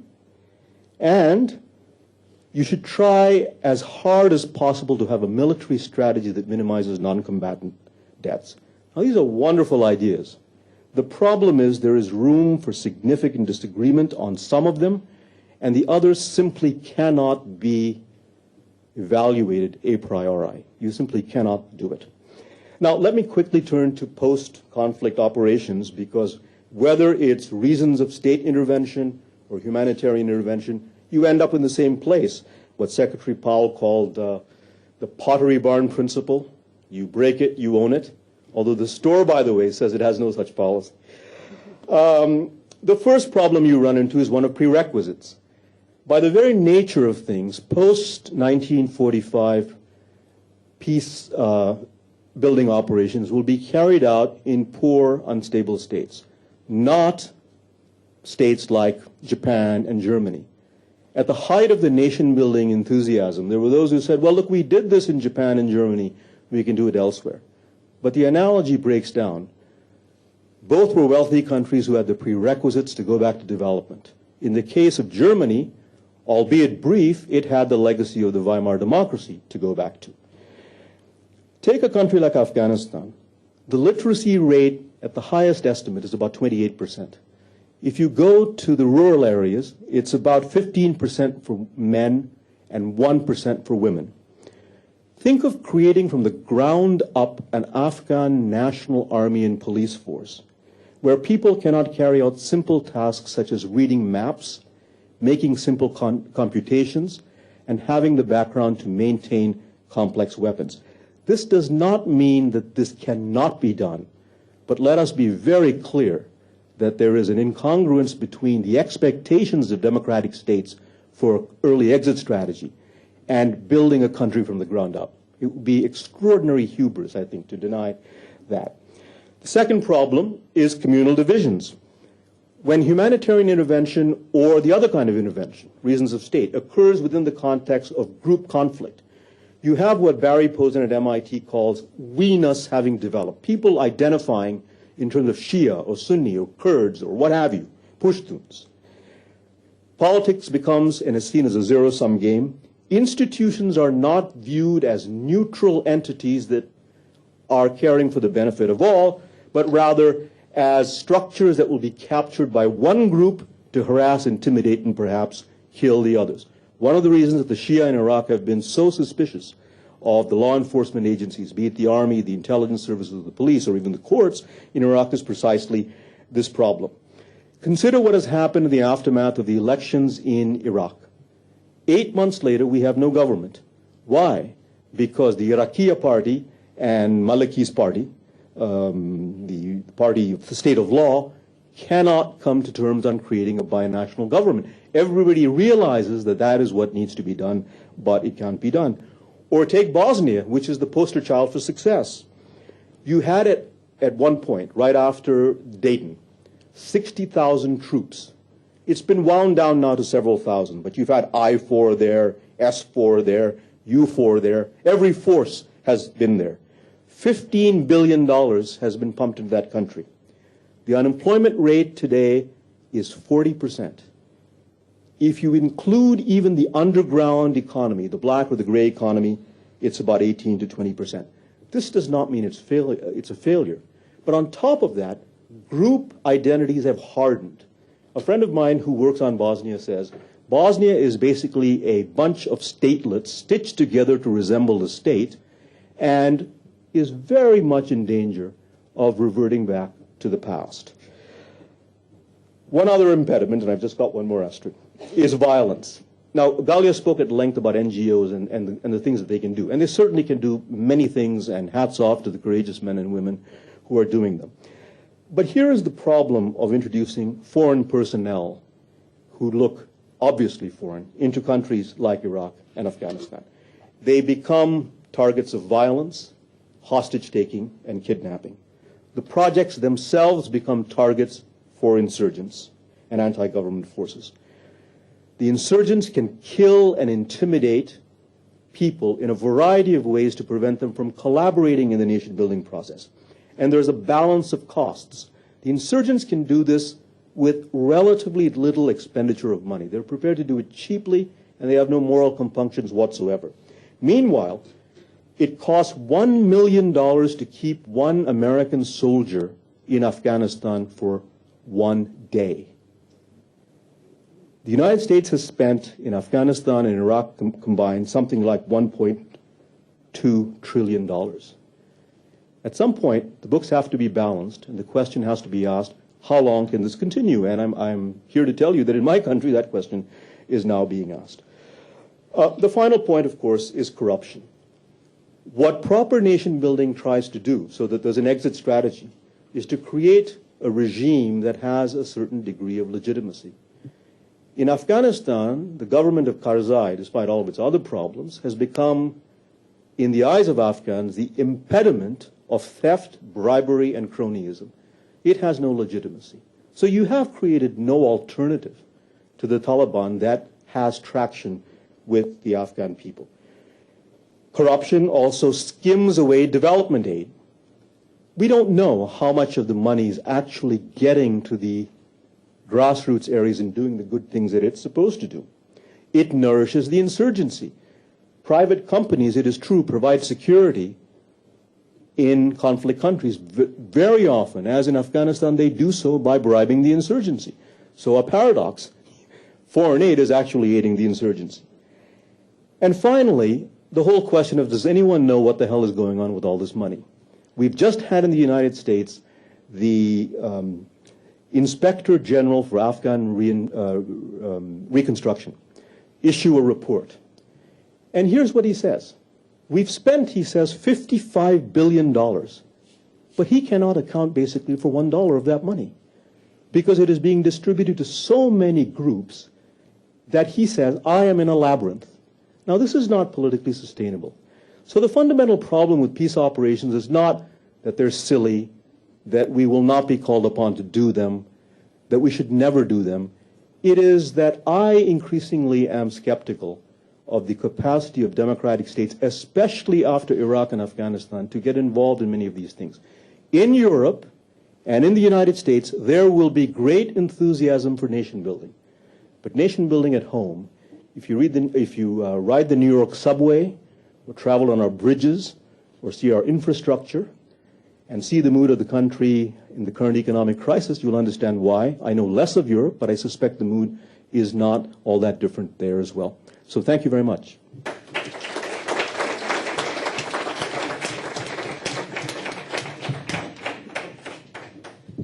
Thank you, Rajan. So we have almost, Moti, an hour? Almost an hour? More than an hour. Oh, we have more than an hour. So any questions are, of course, welcome now. And we can fight because we're having dinner afterwards and drink some wine. So, Yossi. First of all, it was incredibly illuminating, the three presentations, and I'm very grateful for the three of them because it really shows the complexity of our world. And I think the last presentation in particular brings us back to the idea of who is doing the job in the end of the day. Because the idea of intervention and peacekeeping is very much the work of the West, has been, and the United States in particular, with all the vagaries of that, but that has been the case. And what you have presented to us today, and I think what Benny has mentioned as well, with some degree, I think, Galia, but I think the two of you in particular, that perhaps we have come a full circle in terms of the paradigm that Benny was trying to prove to us. We have come full circle in the end to ask the question to what extent the very essence of the Westphalian notion of sovereignty to begin with has been expanded by the democratic vision to the point that the vagaries of sovereignty itself started to turn into the questions of the intervention. What I mean by that is only if you look at the international system itself, Sovereignty was created, as we know it today, the post-World War era, with the collapse of empire. They were sovereign as well. The concept of Europe was a sovereign arrangement of sorts. Sovereignty went to the point that today we have quadruple numbers of states that we had when the United Nations was formed. Now, when the United Nations was formed, there was also a victor in the region, even though we had a bipolar world, as you described, Benny. So sovereignty somewhat was expanded into Africa. You had sovereign states that no one knew what would happen to them because the boundaries were created.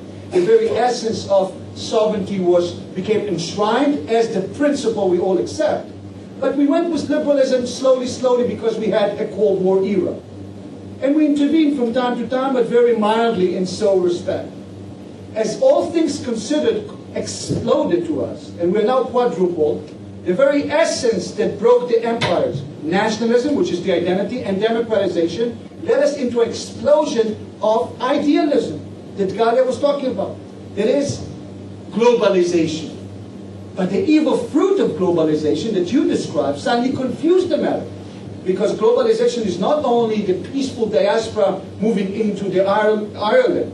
As I was leading the group of the United Nations studying the diaspora intervention, it was clear that there they could intervene. It was an easy case. You know, Teddy Kennedy's an easy case to go to Ireland. But when they tried to do something, even the Tamil case failed completely in the end of the day. So what I'm suggesting is that how do we restore, as you suggested, I think you made it clear to us, the power of those who can intervene. Without it, the whole thing collapses. If the United States is collapsing, and the bridges that we are now describing in New York collapsing, the United States cannot take the lead in this business, there is no business anymore. The business is gone. Barring sort of like a fiasco that everybody's going to help Haiti for 2 days, including the Israelis, and everybody is saying, wow, we are good guys, there is no intervention whatsoever left. Now, this is a very interesting situation because it calls into question the very essence of sovereignty. Do we go back to the old model of empires? Perhaps. People are suggesting it all over the place. Do we go to the old model, perhaps, that Kofi Annan talked about in Africa, that Jeffrey Herbst talked about, sort of like Somaliland style, so we will do something? Or what is the solution here? I think this is a very, very important notion that you are discussing because for me, I don't see anymore after the experiences that you described so eloquently about Afghanistan and Iraq that the paradigm can stand. And all the discussion which should really revert to a new discussion about the number of countries that can be sovereign. Because there is a perpetual model here. The more sovereign, the more diaspora, an amoeba-like phenomenon of international affairs that creates itself, perpetuates itself, and leads into questioning the liberal paradigm itself. The liberal paradigm is failing time and again within the liberal states. They're sovereign, but they cannot deal with migrants in Europe. So I think this is where we are. And as a result of that, the whole issue of globalization is retained within the still somewhat optimistic notion of the democratic kind of like people who can work with it. Other than that, it's a different world. That's perhaps the model that I would present back, and to think about whether we can go back or maybe create something anew in that respect. Thank you. Thank you, Yossi. John, Benny? Just the very first response is that I think there are a number of topics in here. I don't think it's linear because sovereignty has been broken down to a large degree by globalization. It's not a question of how many states are going to be allowed to be sovereign. I think the various forces at play in globalization, including, by the way, the so-called democratic peace and the breakdown which we've seen, and I think Benny talks about it, when you try to introduce democratization, the development of multiple identities, cross-national, transnational identities, the concept of sovereignty, the classic concept of sovereignty of having the sovereign has a monopoly of the use of force in his territory. It's not a concept that stands anymore in the era of globalization. So I think that the issue of sovereignty, I mean, I would agree entirely that we have a new concept of sovereignty today, which is not the Westphalian. That's one issue, and I'm not a person who supports globalization. Quite the contrary, I think it's responsible for the failed states and a number of other things. But the question is how you deal with it, because it's here. But that's in my opinion, a very different question from the issue that Raj raised, this whole question of the responsibility to protect versus intervention.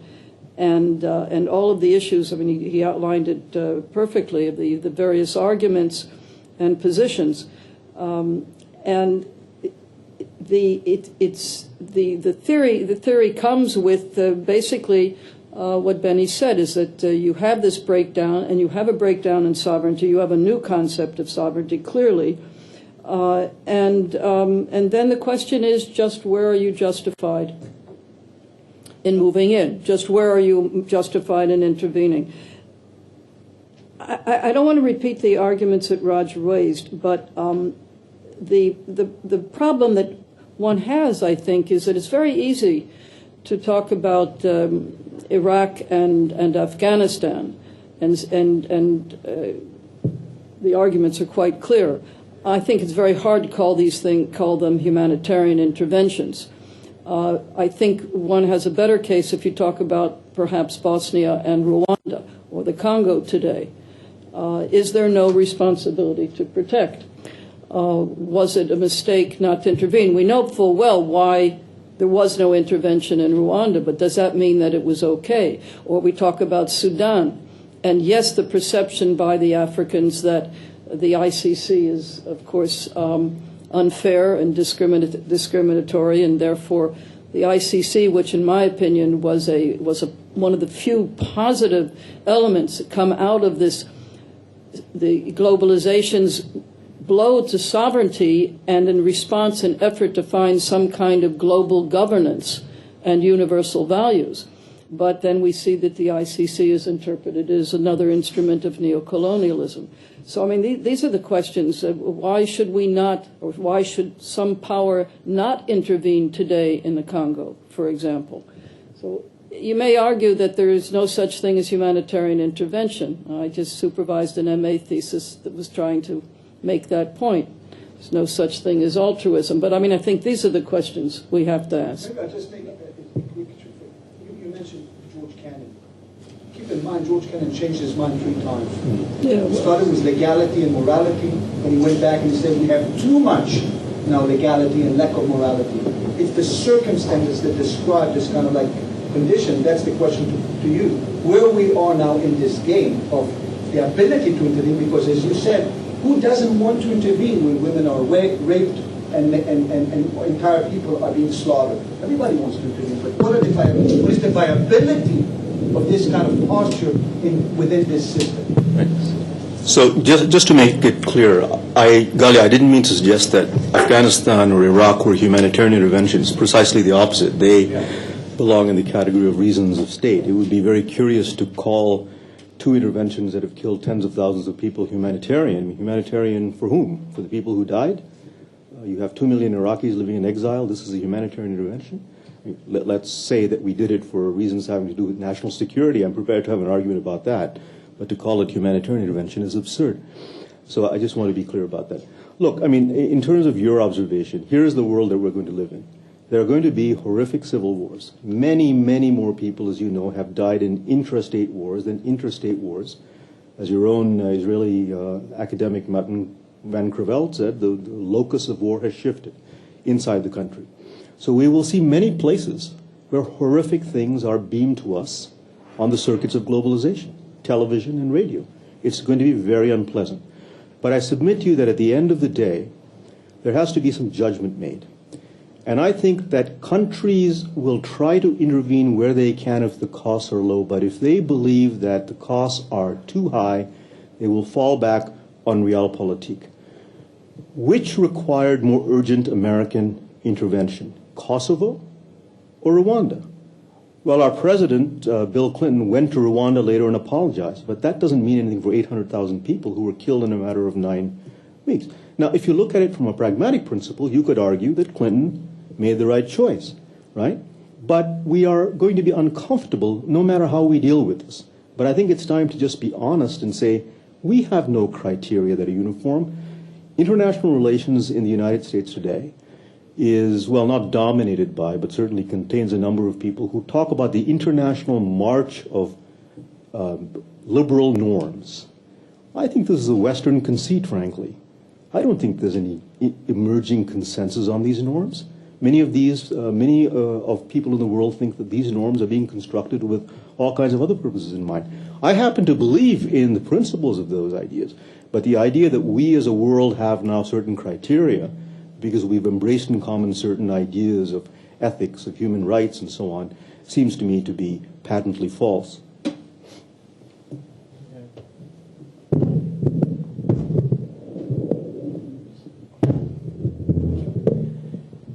Yossi, some very good questions. I think a key distinction about sovereignty is between the normative and the empirical grounds.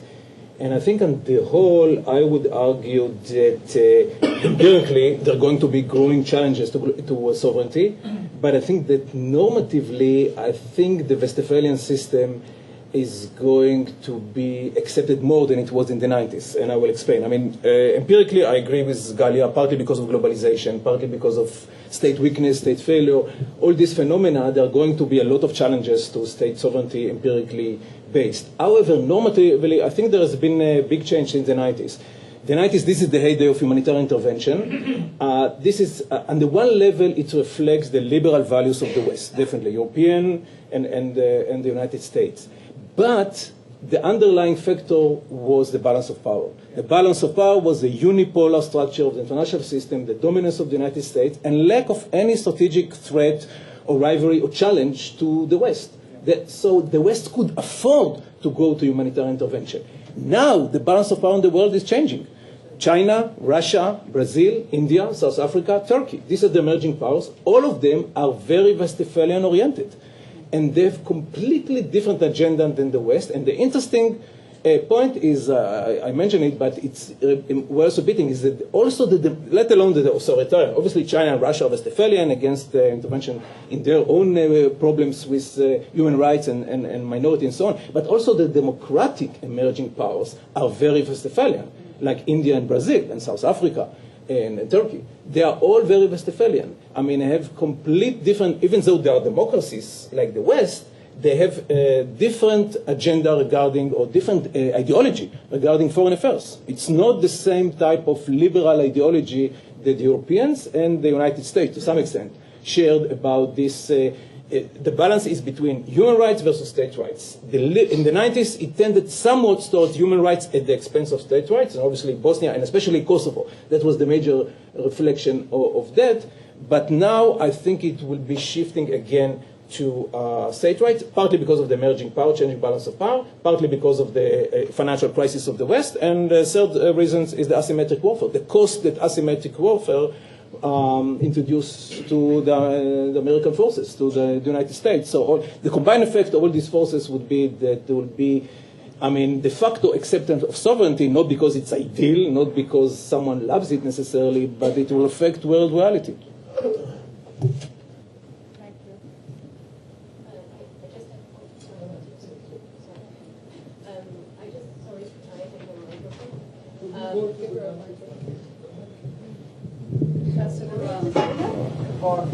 I can speak a bit louder. Good. Here, if you want. We're filming the session, so you won't be heard if you don't speak into the mic. Okay. So I just had a comment. Indeed, we talked about sovereignty as a moral or an ethical stance, and we talk about sovereignty in terms of globalization. But I also think that we should think about sovereignty as a political constructed notion and a very fluctuating one. What I mean is that this is a process in which the recipient states themselves are not absent. A state can claim that it is sovereign and this choice will be respected. At some point, it won't be. So that's also a question of perceptions and a kind of construction process that depends on the categories that are built also in the United Nations in terms of failed states, for example. And I'm just thinking, well, I will talk about Uganda, but that's interesting also for the Congo. Why did the MONUC choose to intervene in the Congo and now decide to withdraw when Kabila wants the MONUSCO to withdraw before the electoral campaign? So. Well, this is just this process that I wanted to point out. Thank you. We were talking about globalization. However, the player... Just a second, you'll get a microphone. Okay, I can come. You want me to hold it? Okay. Fine. Okay, sorry.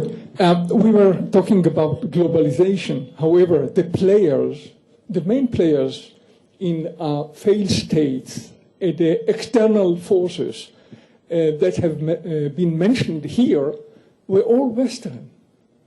United States, the only European countries, the only non-European country that was mentioned here was Japan.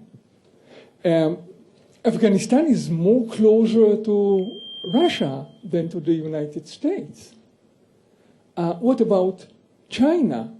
Why is this dichotomy between Western and non-Western players in the failed states and peacekeeping and whatever you were mentioned here?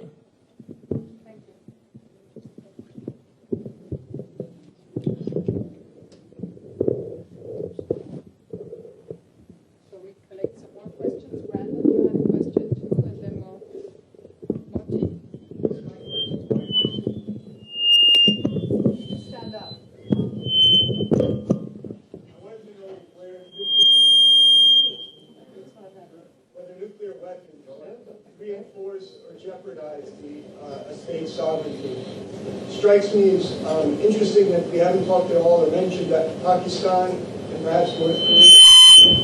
And if we're addressing the issue of sovereignty, it seems to me that the issue of nuclear weapons in a potentially failed state, it's not clear whether it reinforces that state or jeopardizes sovereignty. And I wanted to know if you had any thoughts. Thank you. Martin, maybe one more question? Yeah. Well, I think maybe globalization is an easy target to blame for all the faults that we are facing now. But I think the truth is that decolonization had given independence to many countries which didn't have in the basic equipment in order to maintain and sustain it.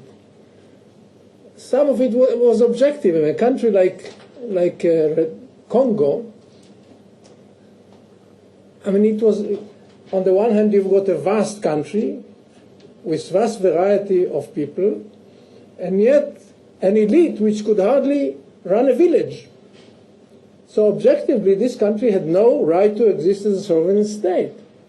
In many other cases, it was not the fault of globalization, but of the local elite and local societies, which were not able to shape at least political system, which could enable them to make the best out of a difficult situation.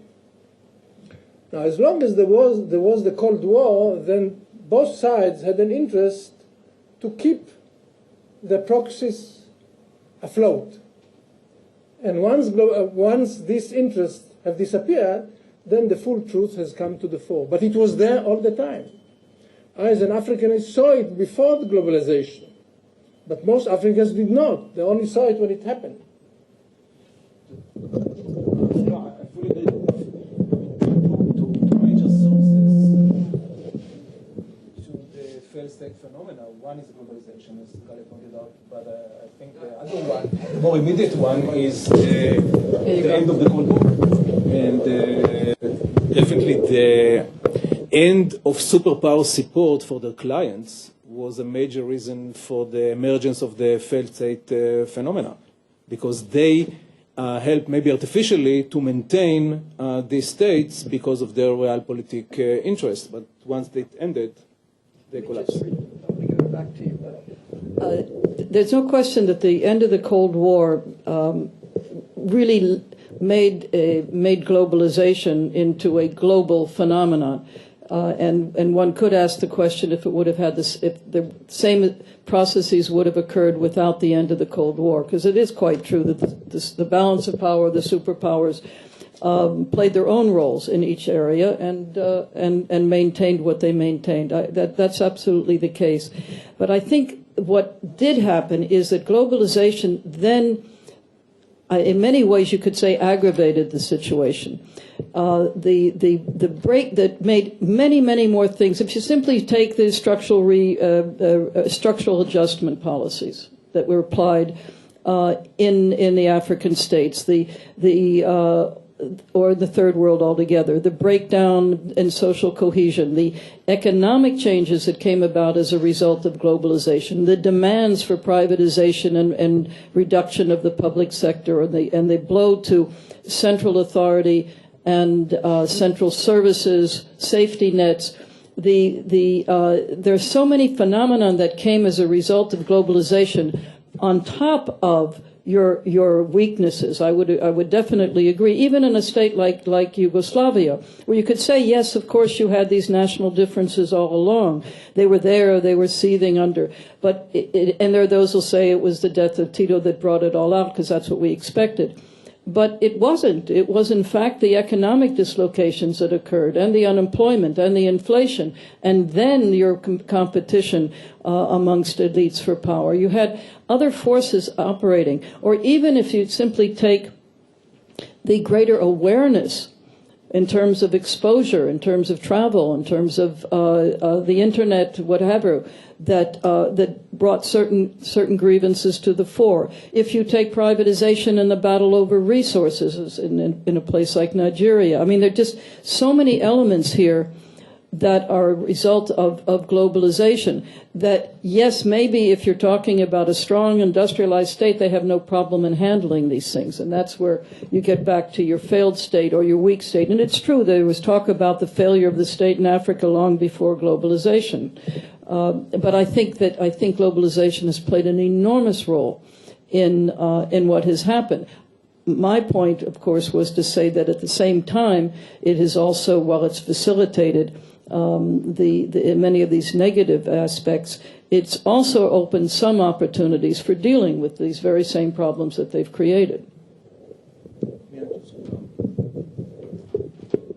So on the globalization thing, I'm on your side. I think that the empirical work that links globalization and failed states, I find it really quite unpersuasive and thin. And it doesn't really in the end matter because we're stuck with globalization. Globalization is something that on the one hand gives rise to all kinds of problems, but it's also lifted about 450 million people out of poverty. It's a mixed bag, and life is full of mixed bags. On the question of whether these countries really should have been free or mature enough to be free here, Moti, I think we have a difference. The question is, what is the alternative? When the European empires liquidated, they didn't liquidate because they had been converted all of a sudden to norms that believed that they shouldn't control lots of people against their will. They faced national resistance movements. They were forced to. Why did the French leave Algeria? Because there was a national liberation movement. Why did the British leave India? Because they thought there would be.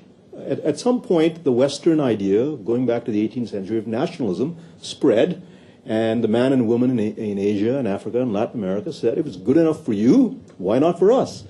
So, we are where we are. And what is the alternative? Now, my good friend Max Boot says, what these failed states need is a good old dose of imperial tutelage. Well, seriously. I mean, there is no support in the Western world for going and colonizing. I'm not saying you're advocating this, colonizing countries to reform them. And there's certainly no enthusiasm or welcome mats being laid out in Asia and Africa. At the end of the day, it's hard to make this case purely on an efficiency basis, because it was not long ago, in the United States, for example, where women and blacks were denied rights, including fundamental rights of where they could live and vote, on the grounds that they were not really capable of exercising these rights. At the end of the day, the claim for independence is a right that is asserted, and who is to deny states the right to not be independent? It is ultimately true, I think, that you have a major problem in these countries, but I think it doesn't help us to go down that path, because I think it leads to a dead end. Somebody asked the question of nuclear weapons. You did, yeah. So after the first Gulf War, there was an Indian general who said the following: there's only one lesson from the Gulf War, and that is that if you want nuclear weapons, right, you should, if you plan to get into a conflict with the United States, you better have nuclear weapons. So do nuclear weapons protect the sovereignty of states? What does sovereignty mean? Not that we approve of the regime. It could be a horrific regime like North Korea. Is it harder now for the United States to contemplate any major action against North Korea because it is nuclear? Of course it is. If Iran becomes nuclear, would it be harder for the United States to escalate beyond sanctions and punishment to military force? Of course it will be. Now, what also doesn't help is that the United States talks about having a nuclear non-proliferation policy that is consistent. It has no such thing. Nobody talks about the Israeli bomb in the United States. The Indian bomb, the first instinct was to sanction it, and all of a sudden now, the United States government is enabling the Indian program. Our nuclear proliferation program boils down to this: if we like you, you can have nuclear weapons. If we don't like you, you can't have nuclear weapons.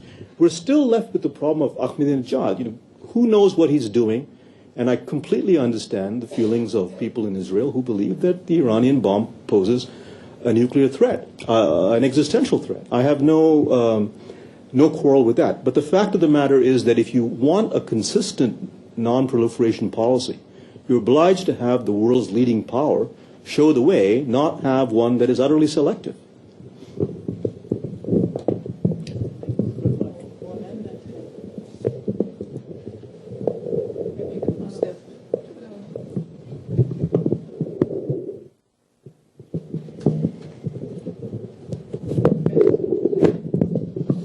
Here's another complexity associated with the intervention.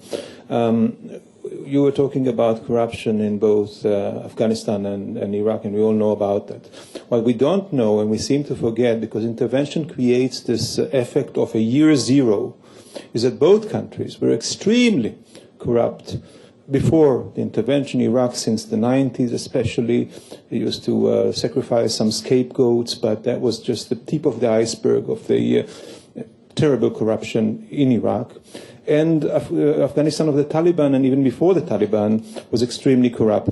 But that brings us to the effect, which I see in academia today, of year zero, not looking at the continuities in these countries, and actually bashing the West for whatever ills befell those countries after the intervention, whereas this is essential. We should understand that some of the problems faced by Iraq and Afghanistan are internal Iraqi and Afghani affairs, and they should be left almost alone with some sort of coordination to deal with those problems. Another problem that is related to that, to the question of year zero, and after intervention, there's a tendency by the intervening powers, especially the Americans now, to delve into the affairs of those countries. Then there's no stop to it. It reaches the point where the Americans are actively encouraging municipal elections in Iraq and are actively involved in municipal affairs of provinces as far away as Kirkuk. These are Iraqi problems. What kind of dependencies you create here once the Americans will be out of Iraq, and there should be a stop somewhere. And it's sometimes very tempting to continue with this kind of rule instead of putting a stop to that. Okay.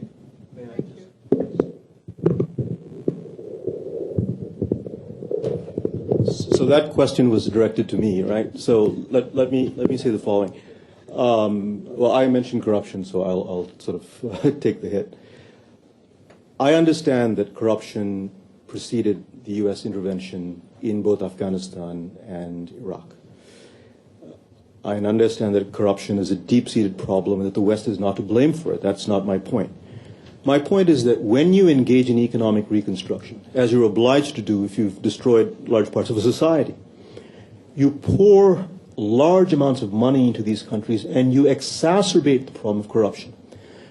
Now, you say, well, we should engage in these activities of economic reconstruction and so on, but we shouldn't really continue to interfere in the internal affairs of Iraq or Afghanistan because that is their problem. As an American taxpayer, I say to you that it's my problem too. I mean, it will not stand that billions and billions of dollars of American tax money go to countries if there is overwhelming evidence that that money is not being used well. It may be that that smacks of imperialism, but the facts are the facts. You cannot have nation-building activities supported by developed countries like the United States, which foots a large part of the bill, if the public hears story upon story of how these funds are being misused. To tell them, well, this existed before we got there is neither here nor there because the problem is going on now. So what to do? You know, I understand completely where you're coming from. You have to rebuild these countries and because you've shattered them.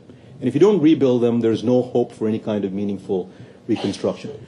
But in a paradoxical sense, large amounts of money beyond the absorptive capacity of these countries where corrupt networks exist that can siphon off the funds then creates two problems. The aid doesn't get to where it's supposed to go, or enough of it doesn't, and you have people who are ordinary people who suddenly have multiple homes in Dubai and Switzerland and so on, and the average Afghan looks at this and says, this is development? I don't see any development coming my way. I live the same way. How come Karzai's brother has villas all over the place? It's a good question. How come Karzai's brother has villas all over the place? I think your last point was that there should be a stop, right, to this. Right? No, I think that there is now. That's the trend because of the, the recent changes in the international system. I mean, it's going to happen that the West, led by the United States, is going to reduce its intervention in other states unless, except from clear-cut security threat. So I think the trend is disengagement because of the financial crisis, because of the changing balance of power, and because of asymmetric warfare. The combined effect is the United States is going to terminate probably quite soon its intervention. It already reduced a lot in Iraq and probably in a year or two also in Afghanistan, unless there is a kind of consensus on a clear-cut security threat posed by one of these states or any other state. But other than that, humanitarian intervention or democracy promotion, which was the idea beyond the intervention in Iraq, I mean, that's probably dead by now, and it's not going to be revived for quite some time.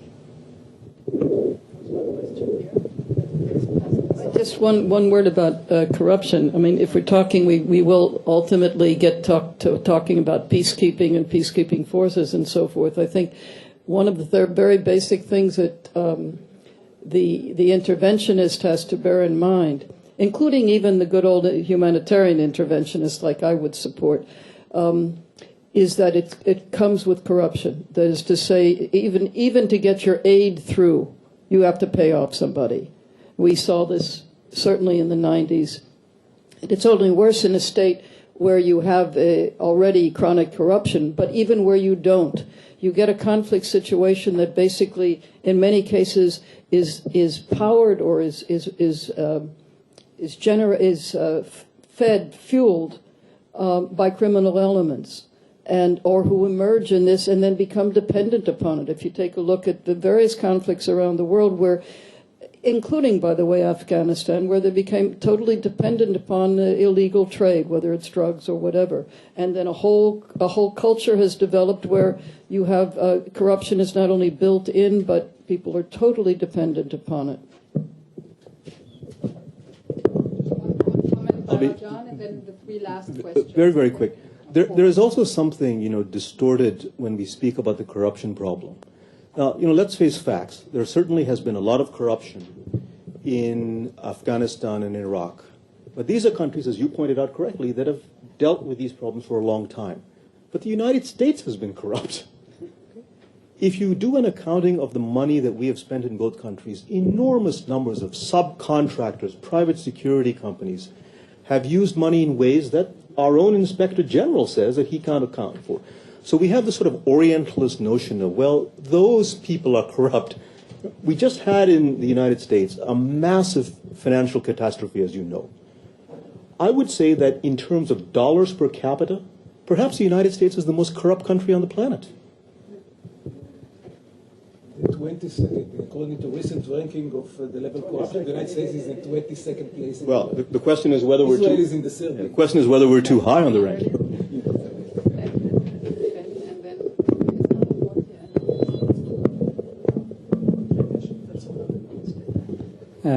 It's more a remark. Hearing you, I felt like there is a kind of a dichotomy between the Western and the West and the rest. And practically the facts are that most peacekeeping troops are coming from developing states. And many developing states are ready to consider sending troops. It's not only from the West.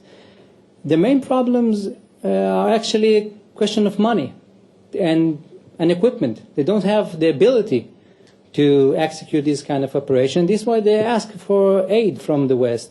You see it specifically in the African Union. Also China.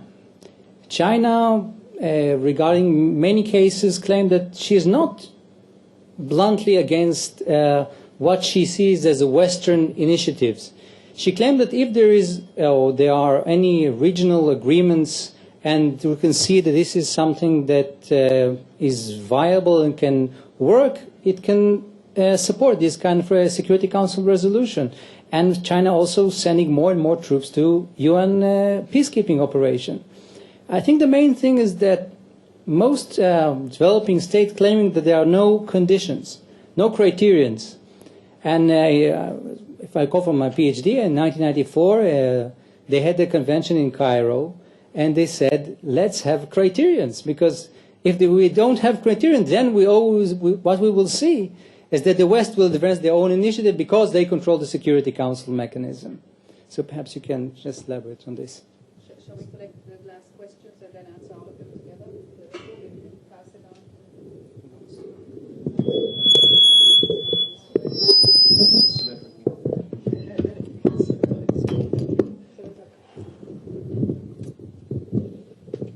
Yes, thank you. I rather have a comment regarding the importance of non-state actors and especially NGOs in those processes. I find it a bit, what I find problematic is to try to create it discursively in this field good guys, because I believe in this business there are no good guys. I will never forget a moment during field research in Angola. It was a rural village. It was 3 years after the end of the war. And I was sitting in front of a very old lady with very few teeth in her mouth. And she was talking to me about her work in a recently created association. And she reproduced the talk about the importance of the participation of women in social affairs in a way that it seemed to be run out of a printer in Berlin or in London or in Paris or in any big city of the West.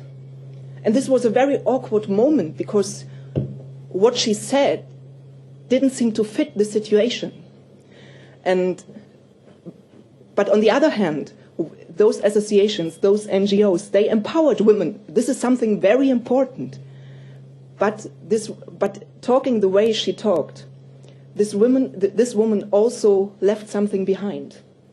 And I think there's always something lost in these operations, beside the questions of economic efficiency and so on, which is due to the hegemonic concept that is introduced into those contexts with any intervention, be it military, be it only politically. Then we have a kind of mainstreaming, a dominant discourse, And this will also involve people in remote places, like in this place in Angola. And this will, I think, in the long run, this will substantially change social structures, also individual structures, narratives. And I don't want to be romantic, but I think that's a price.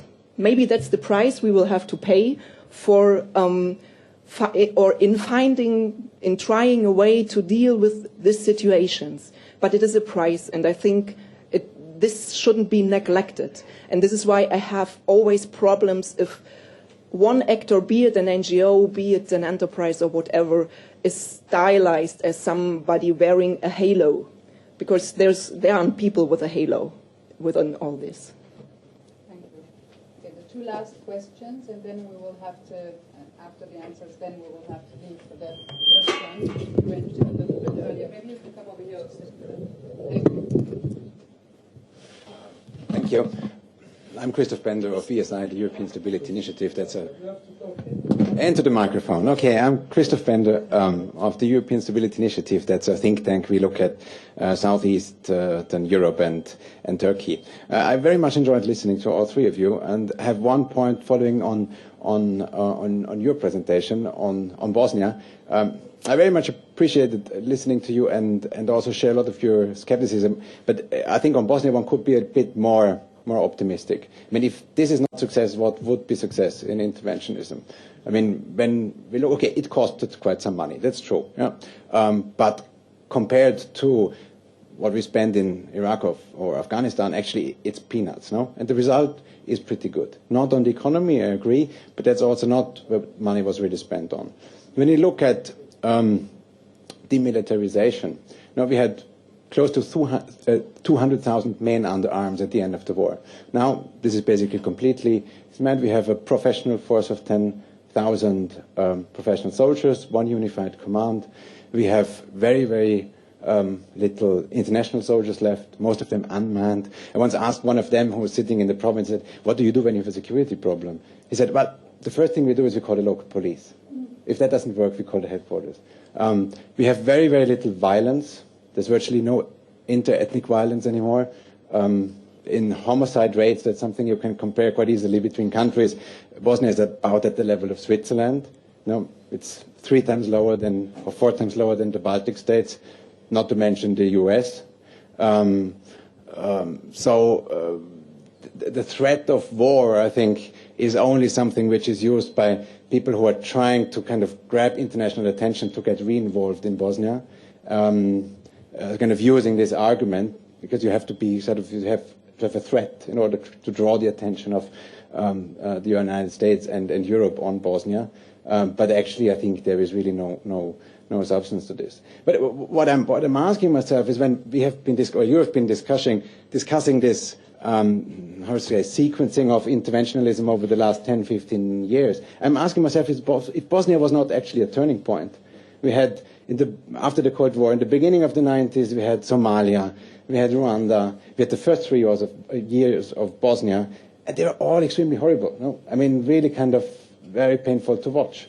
And then we had the intervention in Bosnia at the end, we had the Dayton peace process, and then I think that actually, was the first time when we had something which actually really seemed to work. And then as soon as the more it advanced in the late 90s, things really improved in Bosnia. Then in 99 we had the Kosovo intervention. It was quicker, it was more efficient, and actually also I think that was viewed by many as actually a success. And then we had September 11th, where then I think some people in the Republican administration really kind of thought they had found a template, a pattern, no? Where you say kind of, if we have found the way how to deal with these issues. It was humanitarian intervention in Bosnia and in Kosovo. But, well, let's just do that also in Iraq and Afghanistan. And I think when we look at what has actually been happening and how miserably we failed, actually, I think it's also a reminder of actually how difficult it is to produce successes such as Bosnia. One last one, Martin.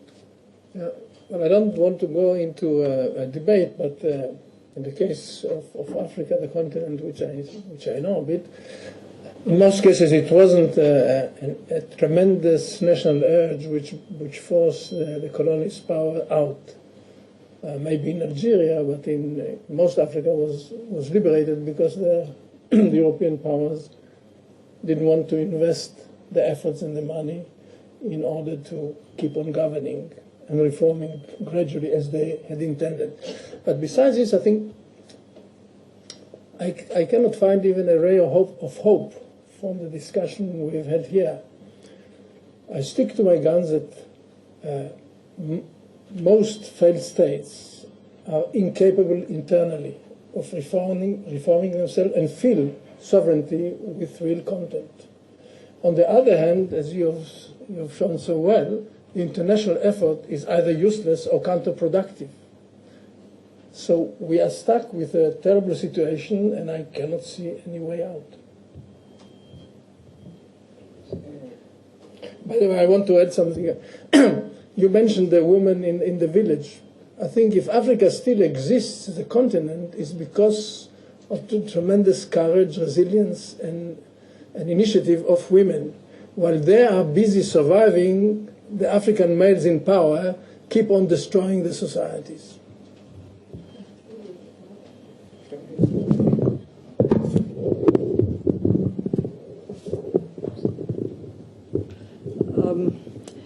I agree entirely that the structure, the social structure, will be changed. And it's a blanket statement. There are no good NGOs or all bad. I obviously would take issue with that. But and there's no question that international NGOs coming in from outside are very often coming with Western values, quite clear. But I think you have to ask some questions. I mean, the girls were not even permitted to go to school in Jordan until relatively recently. And women in Kuwait didn't have the vote. And now, God forbid, there are women in their parliament. And I know them, and I've worked with them, and with my Western values. I think you're absolutely right. The society and the social structure will be changed and is changing. Now, you can come with Michael Walzer's criterion, amongst other things, that those inside are asking for the change. That's not always the case, because inside very often they've internalized the culture that's there, and much of which is oppressive. And so you're not necessarily going to get that call from outside. But I've had worked enough with women from Somalia and from Sudan and from Liberia that basically what we're seeing is indigenous. It is unquestionably assisted, even if it's a question of information, assisted from outside, or if it's microfinancing in Bangladesh. No question this is changing the society. And the empowerment of women as a result of microfinancing in a place like Bangladesh is extraordinary. And there's going to be resistance, and there is resistance.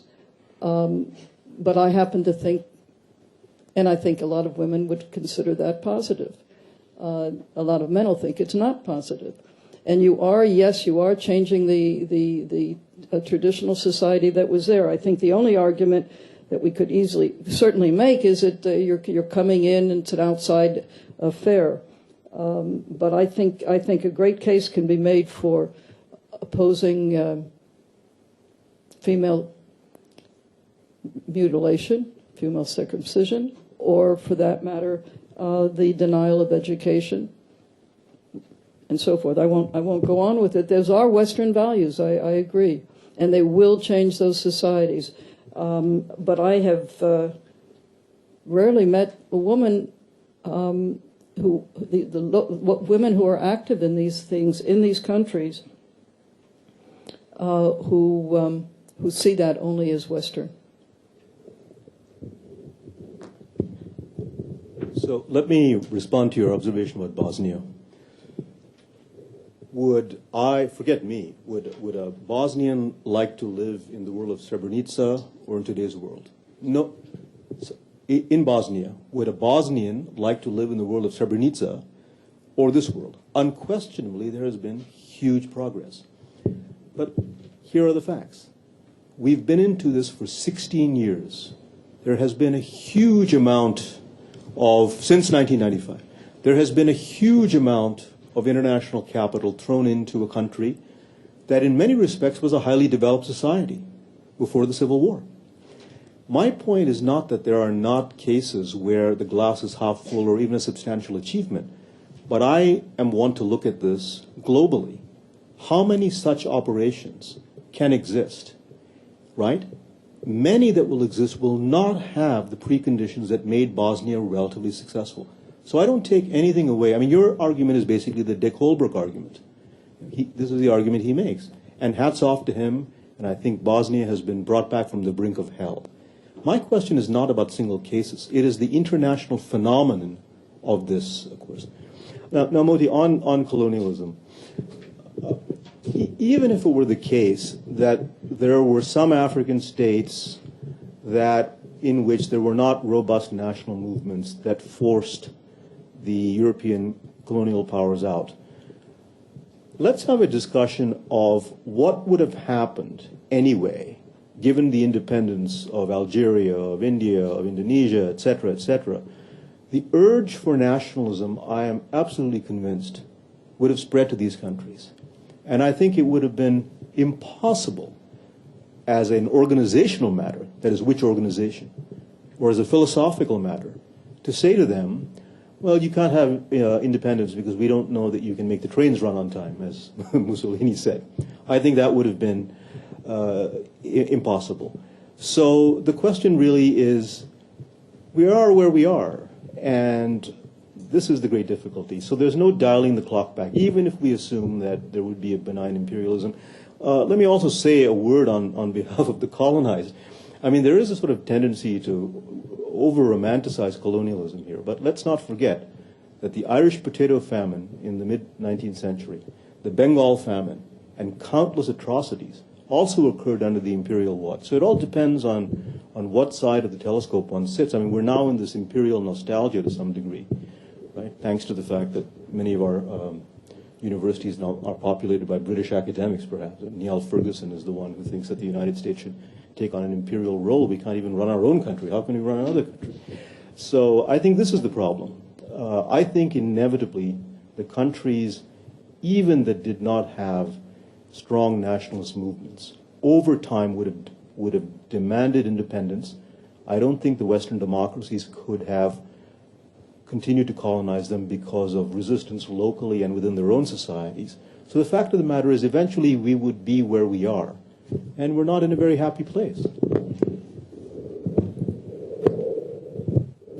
First, I would like to address your question about supposedly the West versus the rest.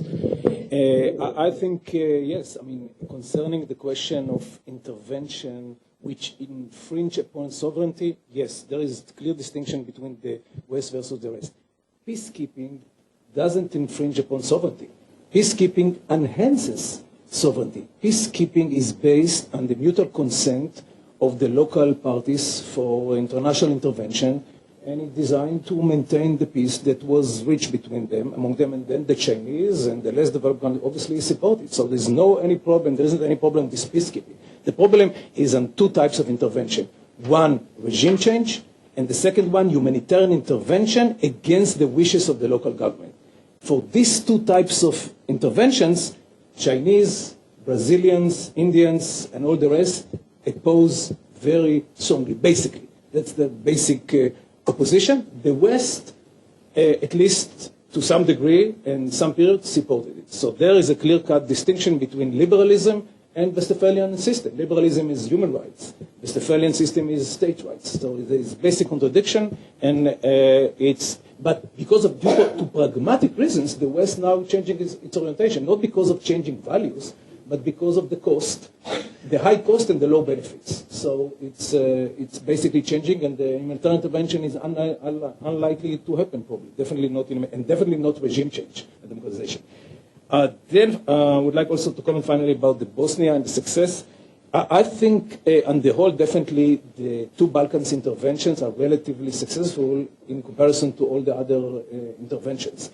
And the reason is basically interaction between the goals of the intervener and the conditions on the ground, the interaction between these two factors. So in the Balkans, basically the goals were relatively modest, were humanitarian interventions to help people who were persecuted.